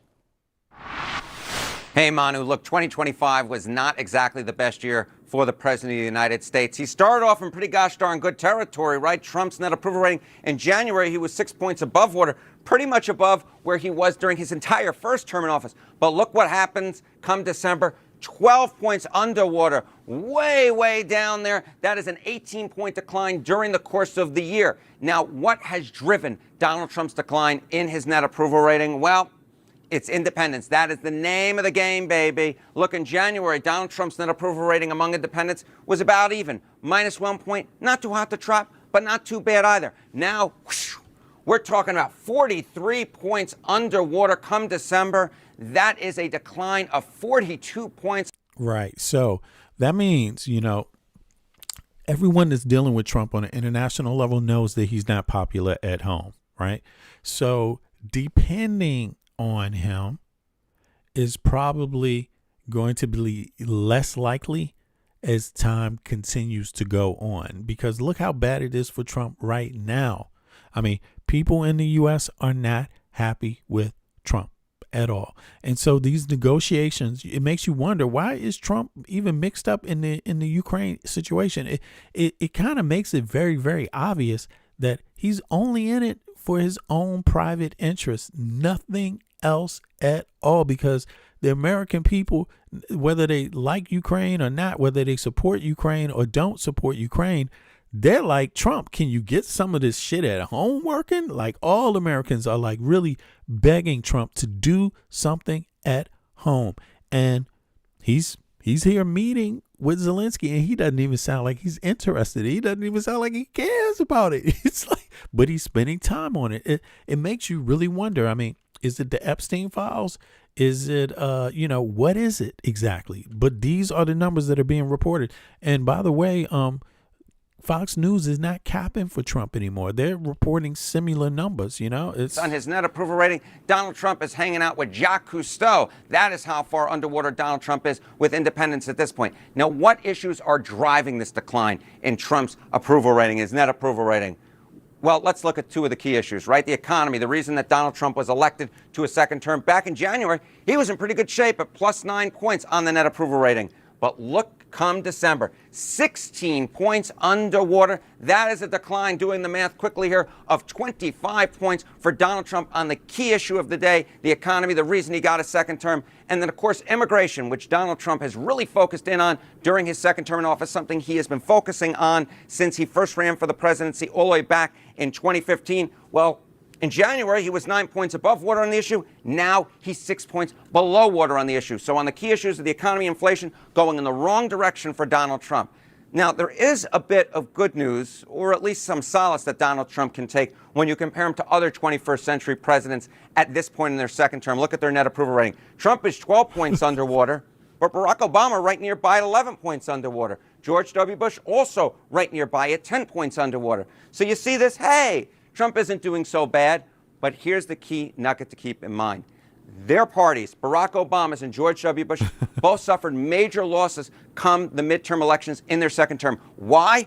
Because, take a look here. Okay, term two, negative net approval ratings at this point. Did they go positive by the midterm elections? In Barack Obama's case, no, it didn't happen. His party lost control of the Senate, suffered major losses in the U.S. House of Representatives. George W. Bush didn't go positive either by the midterm elections. His party lost control of the House and the Senate. And then, of course, all the way back in 1973, going into 74, Richard Nixon's net approval rating was negative. He was actually forced from office before those midterm elections, and then his party suffered major losses in Congress. Yeah, Atheist Mecca, I hear you, because Atheist Mecca says because he lies all the time and the economy is shit. Exactly. It is. I mean, and you can't hide it anymore. I mean, it's just out there, you know. And again, once you got this ain't Fox News, but once you have Fox News like not capping with you anymore, that's a clear indication that things are far from correct. Have to wait and see if the same thing happens to Donald Trump. He gets a question mark at this point, but based upon history. All right, now let me just get a little faster here. Let's see what they say. Right now, they got a round table. Guys, as well, a lot to look forward to in the year ahead. Let's take stock of what just happened and where things are going. You know, Harry's, those numbers were pretty stark. I mean, look at this. The independent number I was really struck by. I mean, Trump was down with independents by 1 point in January. Now he's down by 43 points underwater. A 42-point slide. And wow. It's wow. And this is not news to the White House. I mean, you can hear it sort of week by week recently. President Trump is increasingly asking, in midterm elections, why do presidents, their party lose seats? He's just been bringing up random. Well, it's not even just losing seats, because you could expect that, right? But look, one thing for sure is Biden wasn't this much underwater in the time that this was going on. The same time the year before, he wasn't this deep underwater, and he was still supporting Ukraine. You see what I mean? So this is actually pretty interesting. It's interesting to see in Oval Office meetings. I wonder why. It's on his mind. Of course, he has seen this movie before. That basically means that Trump failed all the other things that he promised. He not just failed in, he utterly failed in. People were upset with the economy with Biden because there was inflation, a certain amount of inflation, but the inflation is like, still here, right? But it wasn't just the inflation. I mean, people are seeing now that although there was inflation, things were not like this. They still had things like key things like healthcare. At least they had that. Other factors too. A job. Number one, the job market is fucking crashing in the U.S. The value of the dollar, which underwrites everything else, is sinking rapidly. The U.S. dollar is 10 points down from the beginning of this year when Trump came into power. It's done nothing but sink. So that's not good for business. Look, you have American companies. Trump did these tariffs. Here's the thing. Trump went out and said numerous times, as the leader of the executive branch, he made this argument about tariffs, and he told the American people that the foreign countries are the ones that pay the tariffs. That was his excuse. That's what he told the American people. That's what he kept saying. Miguel, I'll see you later, man. Thanks for coming out. That's what he told the American people. And guess what's happening now?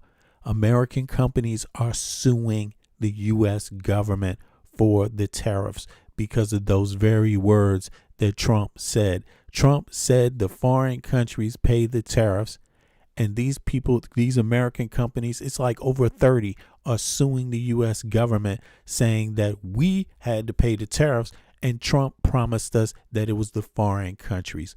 Yo, can you believe that? That is crazy. Oh, no doubt, Miguel. Good to see you, man. Thanks for coming out. That is crazy, and that shit's going on right now. So not only did the taxpayer have to pay for the price hikes because of the tariffs, but you have to pay again because you're the one that will be paying the companies their money when they win this case. It's from the taxpayers' money. So this is crazy what's going on right now in the U.S. Like, this is not anywhere close to professional, not anywhere close to what the Constitution should be interpreted as saying. This is not anywhere close to rational. This is not anywhere close to competent. This is not anywhere close to anything that can possibly work well at all right now. And when you down 40 points, that's why it's that bad. It wasn't that bad with Biden the same time last year. It wasn't. That's crazy, right? Or in 2018, the first midterm of his first term, he had big losses.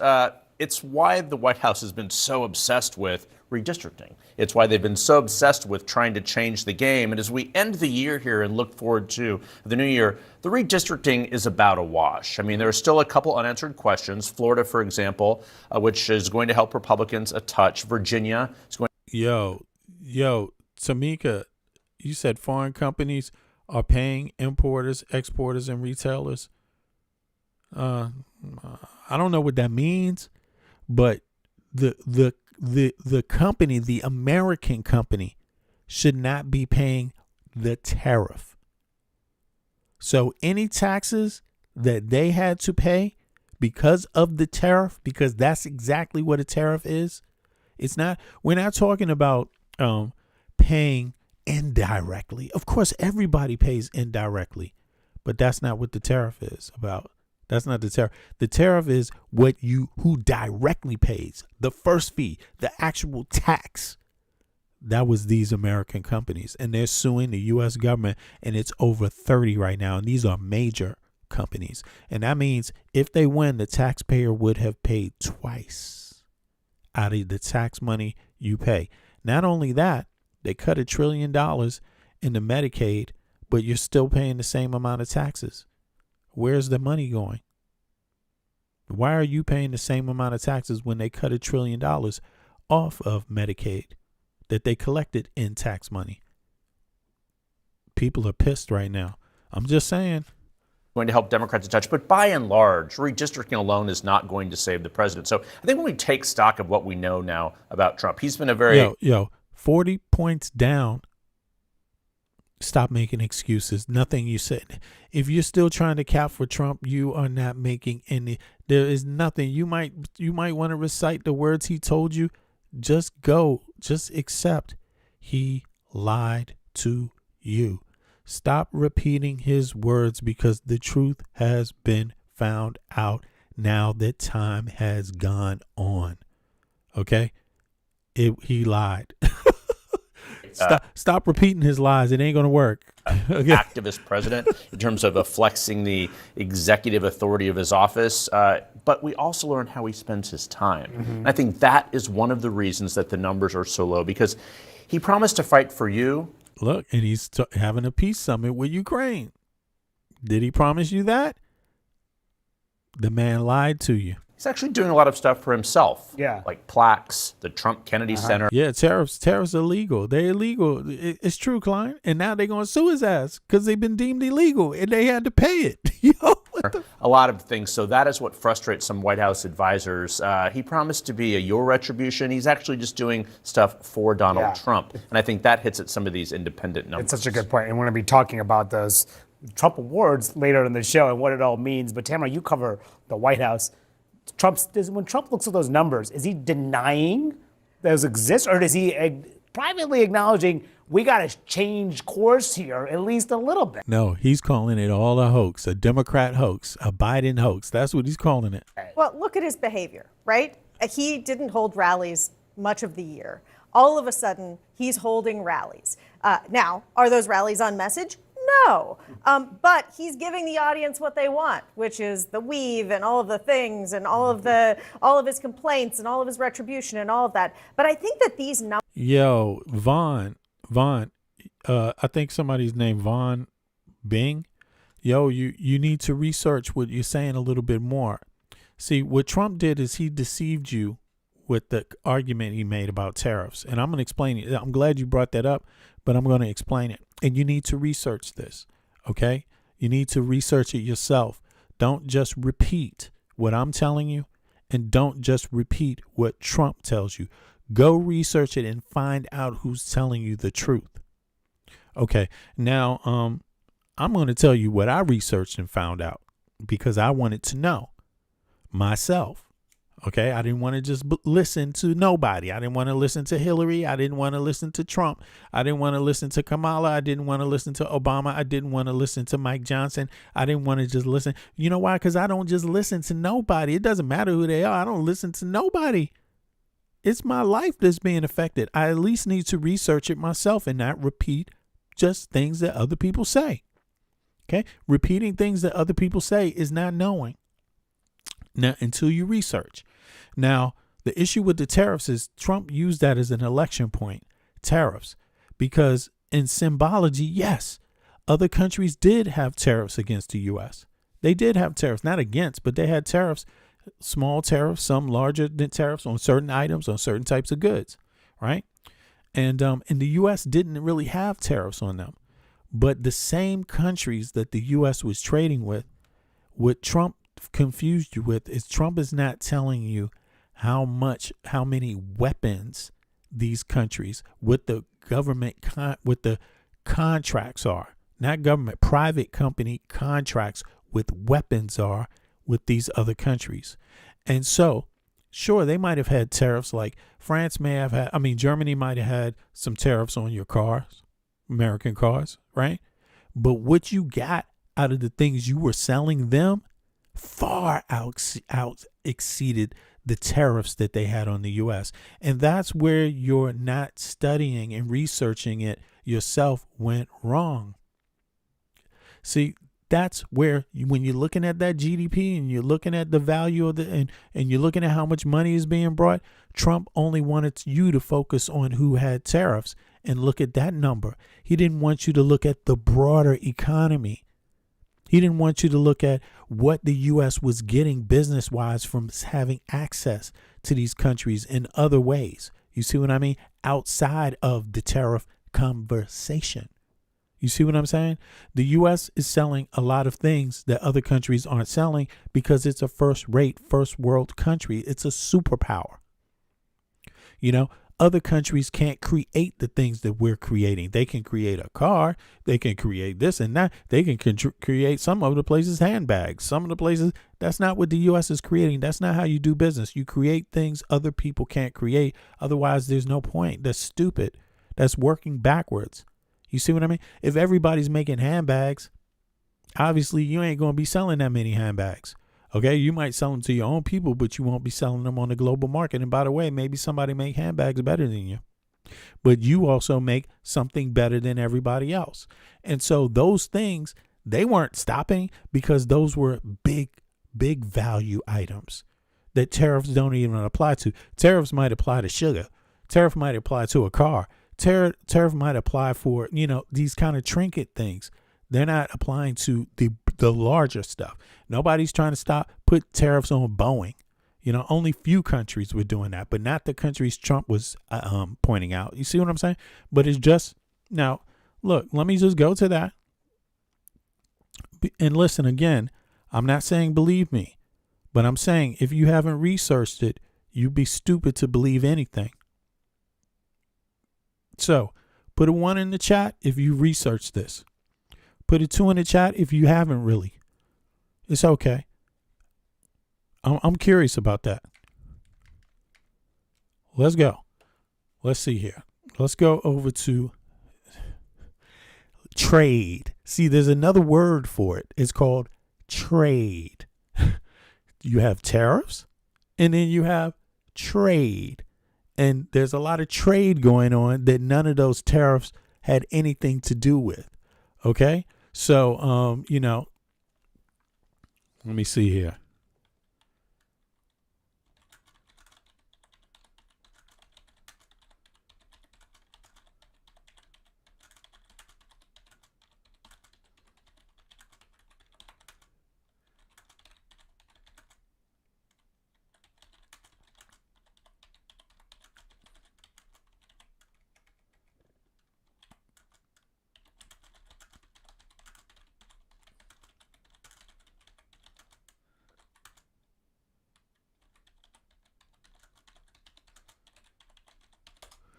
Now, what happens is that people put tariffs for different reasons, right? Okay, so let me get over to this. The USA was not losing money because of tariffs. And obviously, there's people that just believe stuff that's been told to them. I don't know why that is, but it happens to a lot of people. And, it's worth a conversation. It's good. And of course, this information is out here. And I'm going to give you a download, right? Before I end the stream right here, I'm going to give you a download, and I'm going to give you all the references and all the argumentations. So look forward to that. But again, let me just see. Nobody said they researched it yet, so I don't think. Okay, one person said, "Wake up, mate." Okay, there you go. Yeah. You know, put a 1 in the chat if you researched it. Put a 2 in the chat if you haven't. You know, and it's okay if you haven't. Don't get me wrong. You know, I tend to research a lot of things because I'm here doing, you know, a podcast. So, and not only that, I do know a little, you know, I'm looking into these matters even outside of this podcast on a regular. You see what I'm saying? So, but I like to research just to make sure what I know I actually know, because sometimes I find out that I know things and I can't recall where I know it from or how I know it. So I dig it up again, right? So having said that, no, the USA was not losing money to other nations because of tariffs. That idea mixes up trade deficit with tariffs. Okay, I just said that. Didn't I tell you that? It's true. And people need to stop just verbatim, just reciting what someone like Trump tells you without looking into the details. That's all you have to do. Is your tax dollars. It's your life. Take your life serious enough to research. I'm not saying take it too serious, but at least enough to research it yourself, right? To find out if somebody like Trump is really making you an honest argument, or if him and the people around him are cronies that are just grifting and lying to your ass. That idea mixes up trade and deficits with tariffs, which are very different things. See, that's exactly what I said. Now, what tariffs are? Tariffs are a tax on import goods, right? The tariff is paid by the U.S. importers. That's American companies, not foreign countries. The money goes to the U.S. Treasury. That's the taxes collected from the American companies that have to pay the tariffs. The money goes to the U.S. Treasury. So tariffs bring money into the U.S. government, not out of it. On tariffs alone, the U.S. government collects revenue. It does not lose it, okay? The confusion, trade deficits, and tariffs. People often confuse tariffs with trade deficits. See, that's what Donald Trump did, but it's not accurate. Trade deficit, the U.S. buys more goods from a country than it sells to them, right? But that wasn't the case. Look at this. Check this out. Example. Here's some examples, and then you're going to find out in the end what's really going on. U.S. buys $500 billion from China. China buys $150 billion from the U.S. Trade deficit, $350 billion, right? This does not mean money is lost. Why? The U.S. receives real goods, cars, electronics, machinery, clothing. Dollars sent abroad often come back as investment in the U.S. stocks, treasury bonds, real estate, U.S. companies, and factories. Trade deficits are accounting balances, not profit and loss statements. You see, but Trump sold it as it was. And that's why you didn't realize what else is the U.S. selling to people. You didn't even get that far. All right. Now, check this out. The other nations buy things to offset tariffs, not directly. Here's what actually happens. When tariffs are imposed, imported goods become more expensive. Outcomes can include U.S. consumer pay high prices. U.S. companies switch suppliers. Domestic producers gain protection. Foreign exporters may lower prices to stay competitive. Foreign countries may retaliate with their own tariffs, right? But other nations do not buy extra U.S. goods, just pay back tariffs. Trade flows adjust based on price demand and retaliation, not balancing tariffs, dollar. And see, that's what really got hit. This is where things, didn't turn out well because, as you see, a lot of U.S. industry was hit, right? The U.S. dollar is down by 10% over the last year since Trump started talking these tariffs. Who really pays the tariffs? U.S. consumers, right? This is U.S. businesses that rely on imports, and this is the indirect part, right? So foreign exporters absorb part of the cost by lowering prices, but foreign governments, this is not direct, this is indirectly, right? Because the tariff is paid by the importer. The foreign government does not write the check to the U.S. That's common myth. Were tariffs making the U.S. Lose money? No, but they can have a side effect, right? Government revenue protection for certain industries, leverage in trade negotiations. Cons, higher prices for consumers, retaliation hurting exporters, farmers were hit hard, disrupt supply chains. Economics generally agree tariffs are a blunt tool, useful in limited cases, harmful and overused. Okay, so let me see.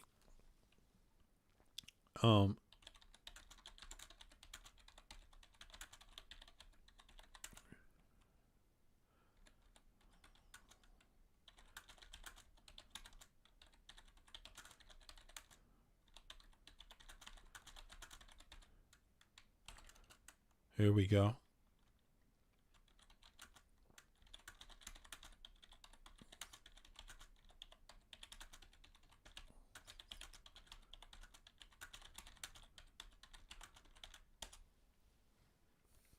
Okay.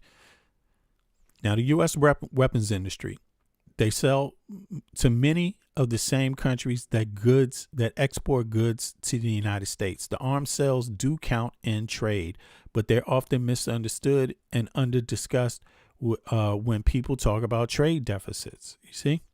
Here's how it actually works. Does the U.S. sell weapons to some countries it imports from? Very often, yes.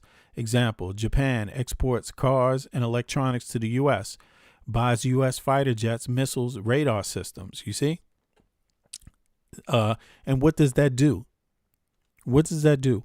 When they're buying these systems from the U.S., and obviously it's not just Japan, guess what? Guess who else they have to go to for business? For repairs? For not just repairs, but for parts? Who do they go to? They have to go to the same manufacturer, the person that sold them the product. You see, these are sensitive areas, right? So actually, in reality, the U.S. is securing its trade when it's doing it this way. This is pretty much the best way to secure your trade, you see? And, but hold on, let's see here.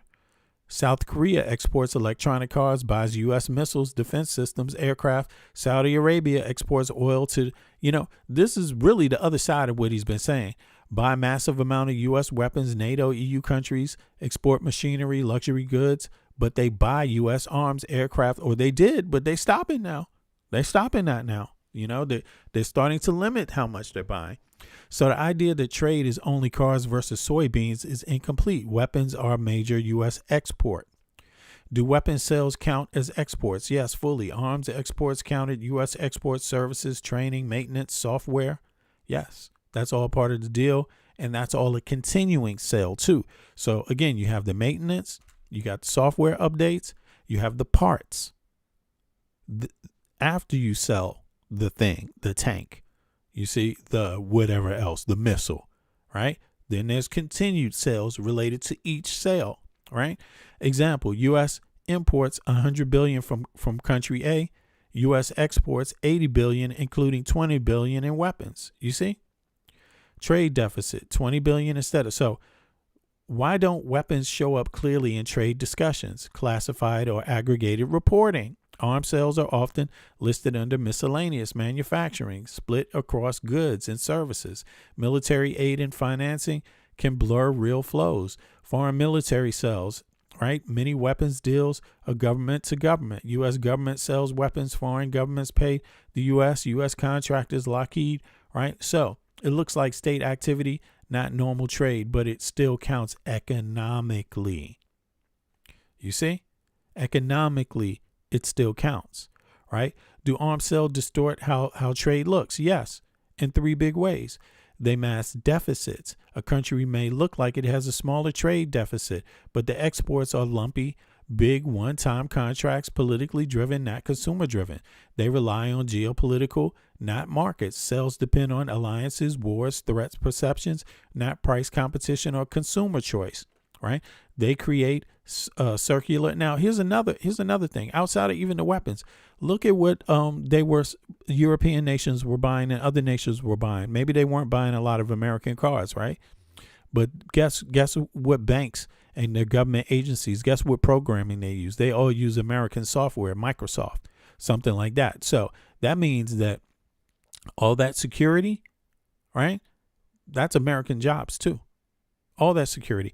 Not only that, but guess who is pretty much, underwriting other people's, and getting paid for it, by the way.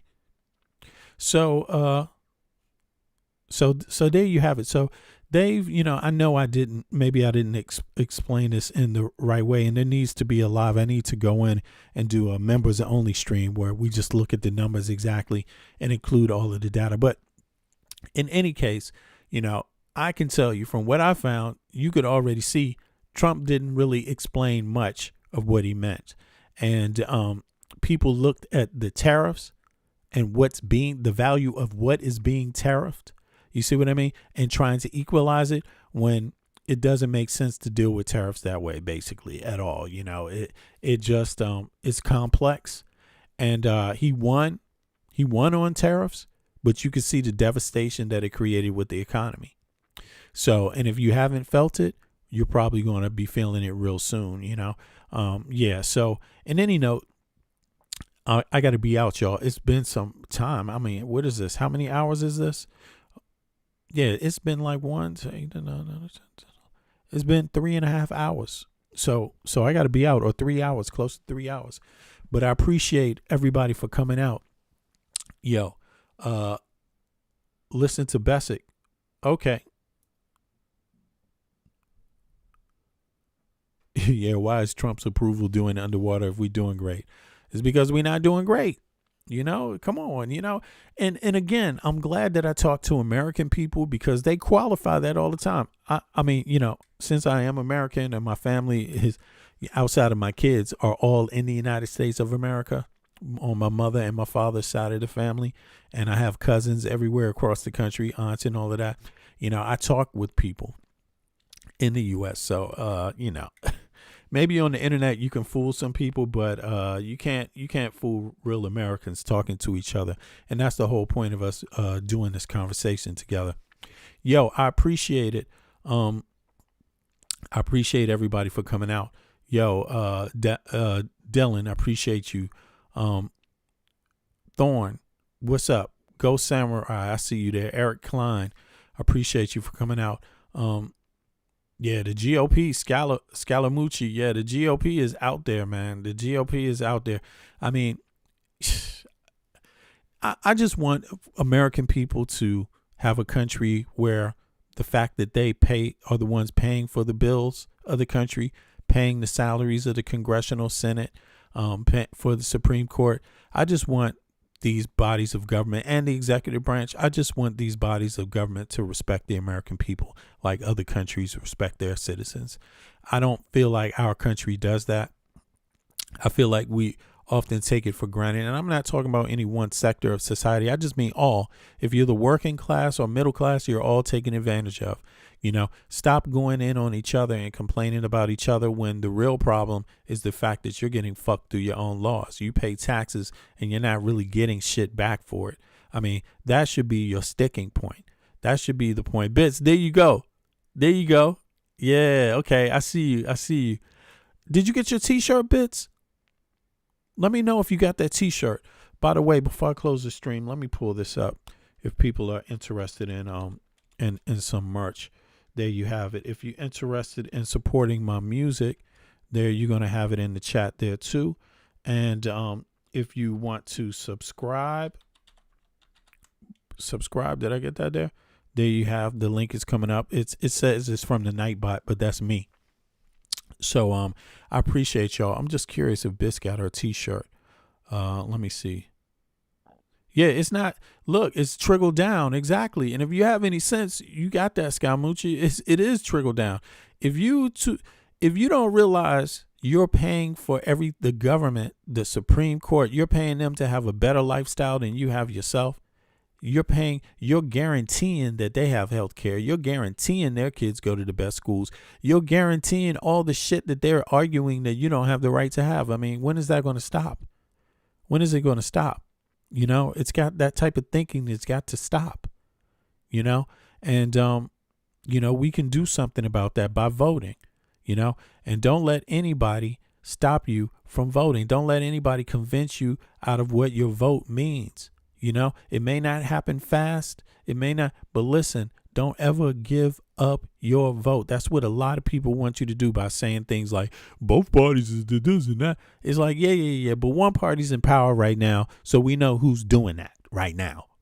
We know who cut $1 trillion from Medicaid right now. We know who that is right now. So we're allowed to say the Republicans did that without losing the fact that it's still trickled down economics, and that we should all be looking out for each other on the bottom half. You see what I mean?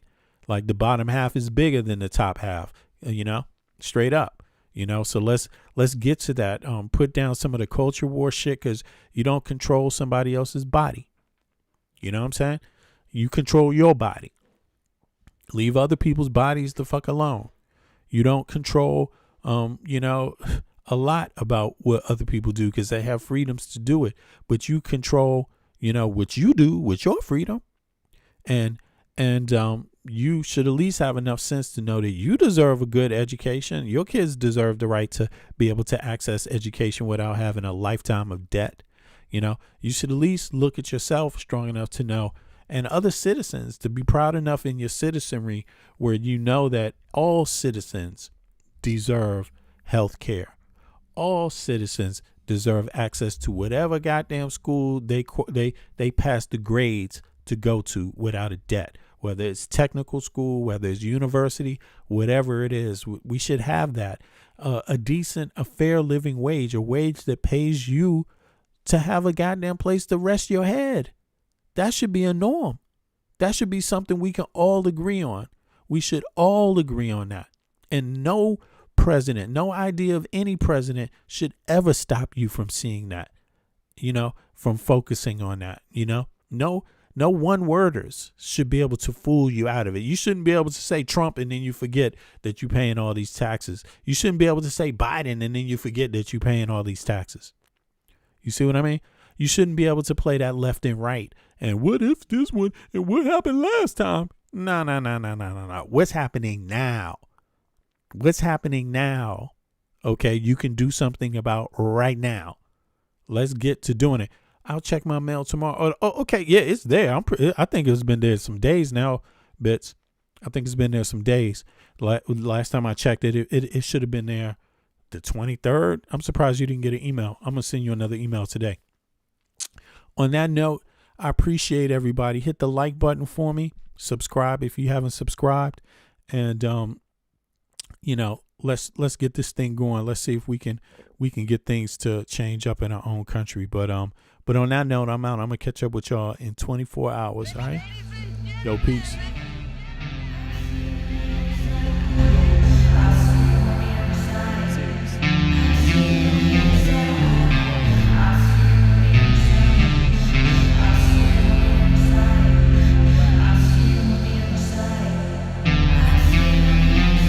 They want war. Crime babies looking for food. Starvation, the recipe. People subdued. When the people you trust got it in for you. Deceit is the word of the day in every crew. Don't let it go. It's from the days of old. Time is up, but some still do not know. Can I make up my mind? Is it worth the dime? Do I have to take a minute just to make it mine? Life's never fair, but don't listen to the TV. Go out and take a listen to the streets with the people in the slums and the homeless bums with degrees and degrees sitting under a tree. It's not easy in the world for the poor man, the one that brought you to reality. See, they don't want you to know about the black sheep. Leaving 7 roads to the 12 families all around the globe with an ancient code. Is it really asking a lot to say a death ode? Cause we sitting on the earth looking back at extinct, and I'm standing on some ground that's about to sink. I ain't scared for a minute, I ain't about to blink, but I documented for the world what I see and think. Feel we on the call and up and we on the break. All Congress gonna do is waste paper and ink. Vote or die. You voted and you'll die. You can have it both ways, can't say it's a lie. You can march all you want, but they playing you wrong. They only understand war, it's the same old song. They want war, all they really want is a war. Diversionary tactic to make the big score. The diamonds in the morning, you know they want more, but they wanna keep you low, so they manifest the war. War, all they really want is a war. Diversionary tactic to make the big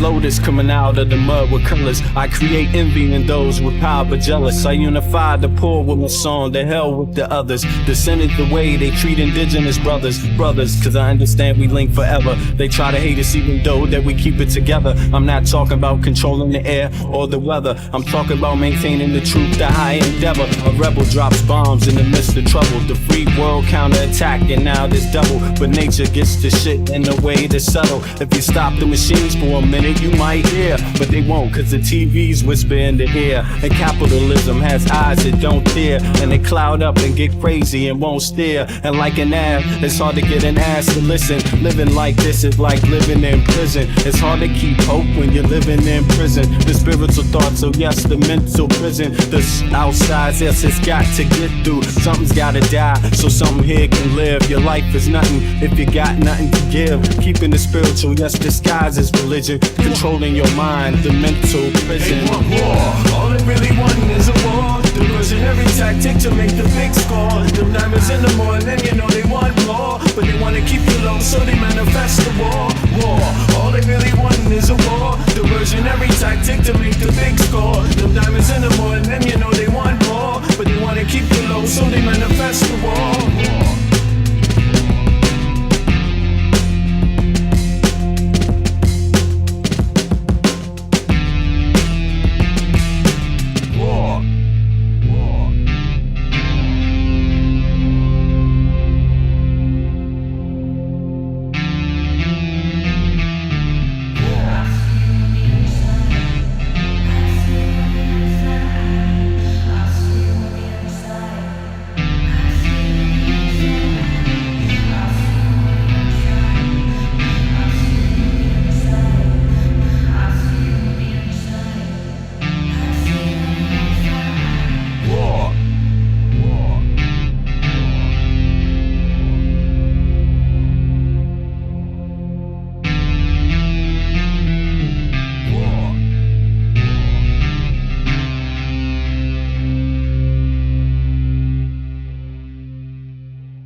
MC when he mustn't, but I just back away real cool, no fussing. I'd rather go kicking in the streets with the bums and use the knowledge to collect what? Some funds, open a non-profit and build a damn school. And this is the story of how a great king rules. There's many that claim to know the local demographic, but don't have the nerve to tell you the truth. It's tragic, but I do, so sit back and let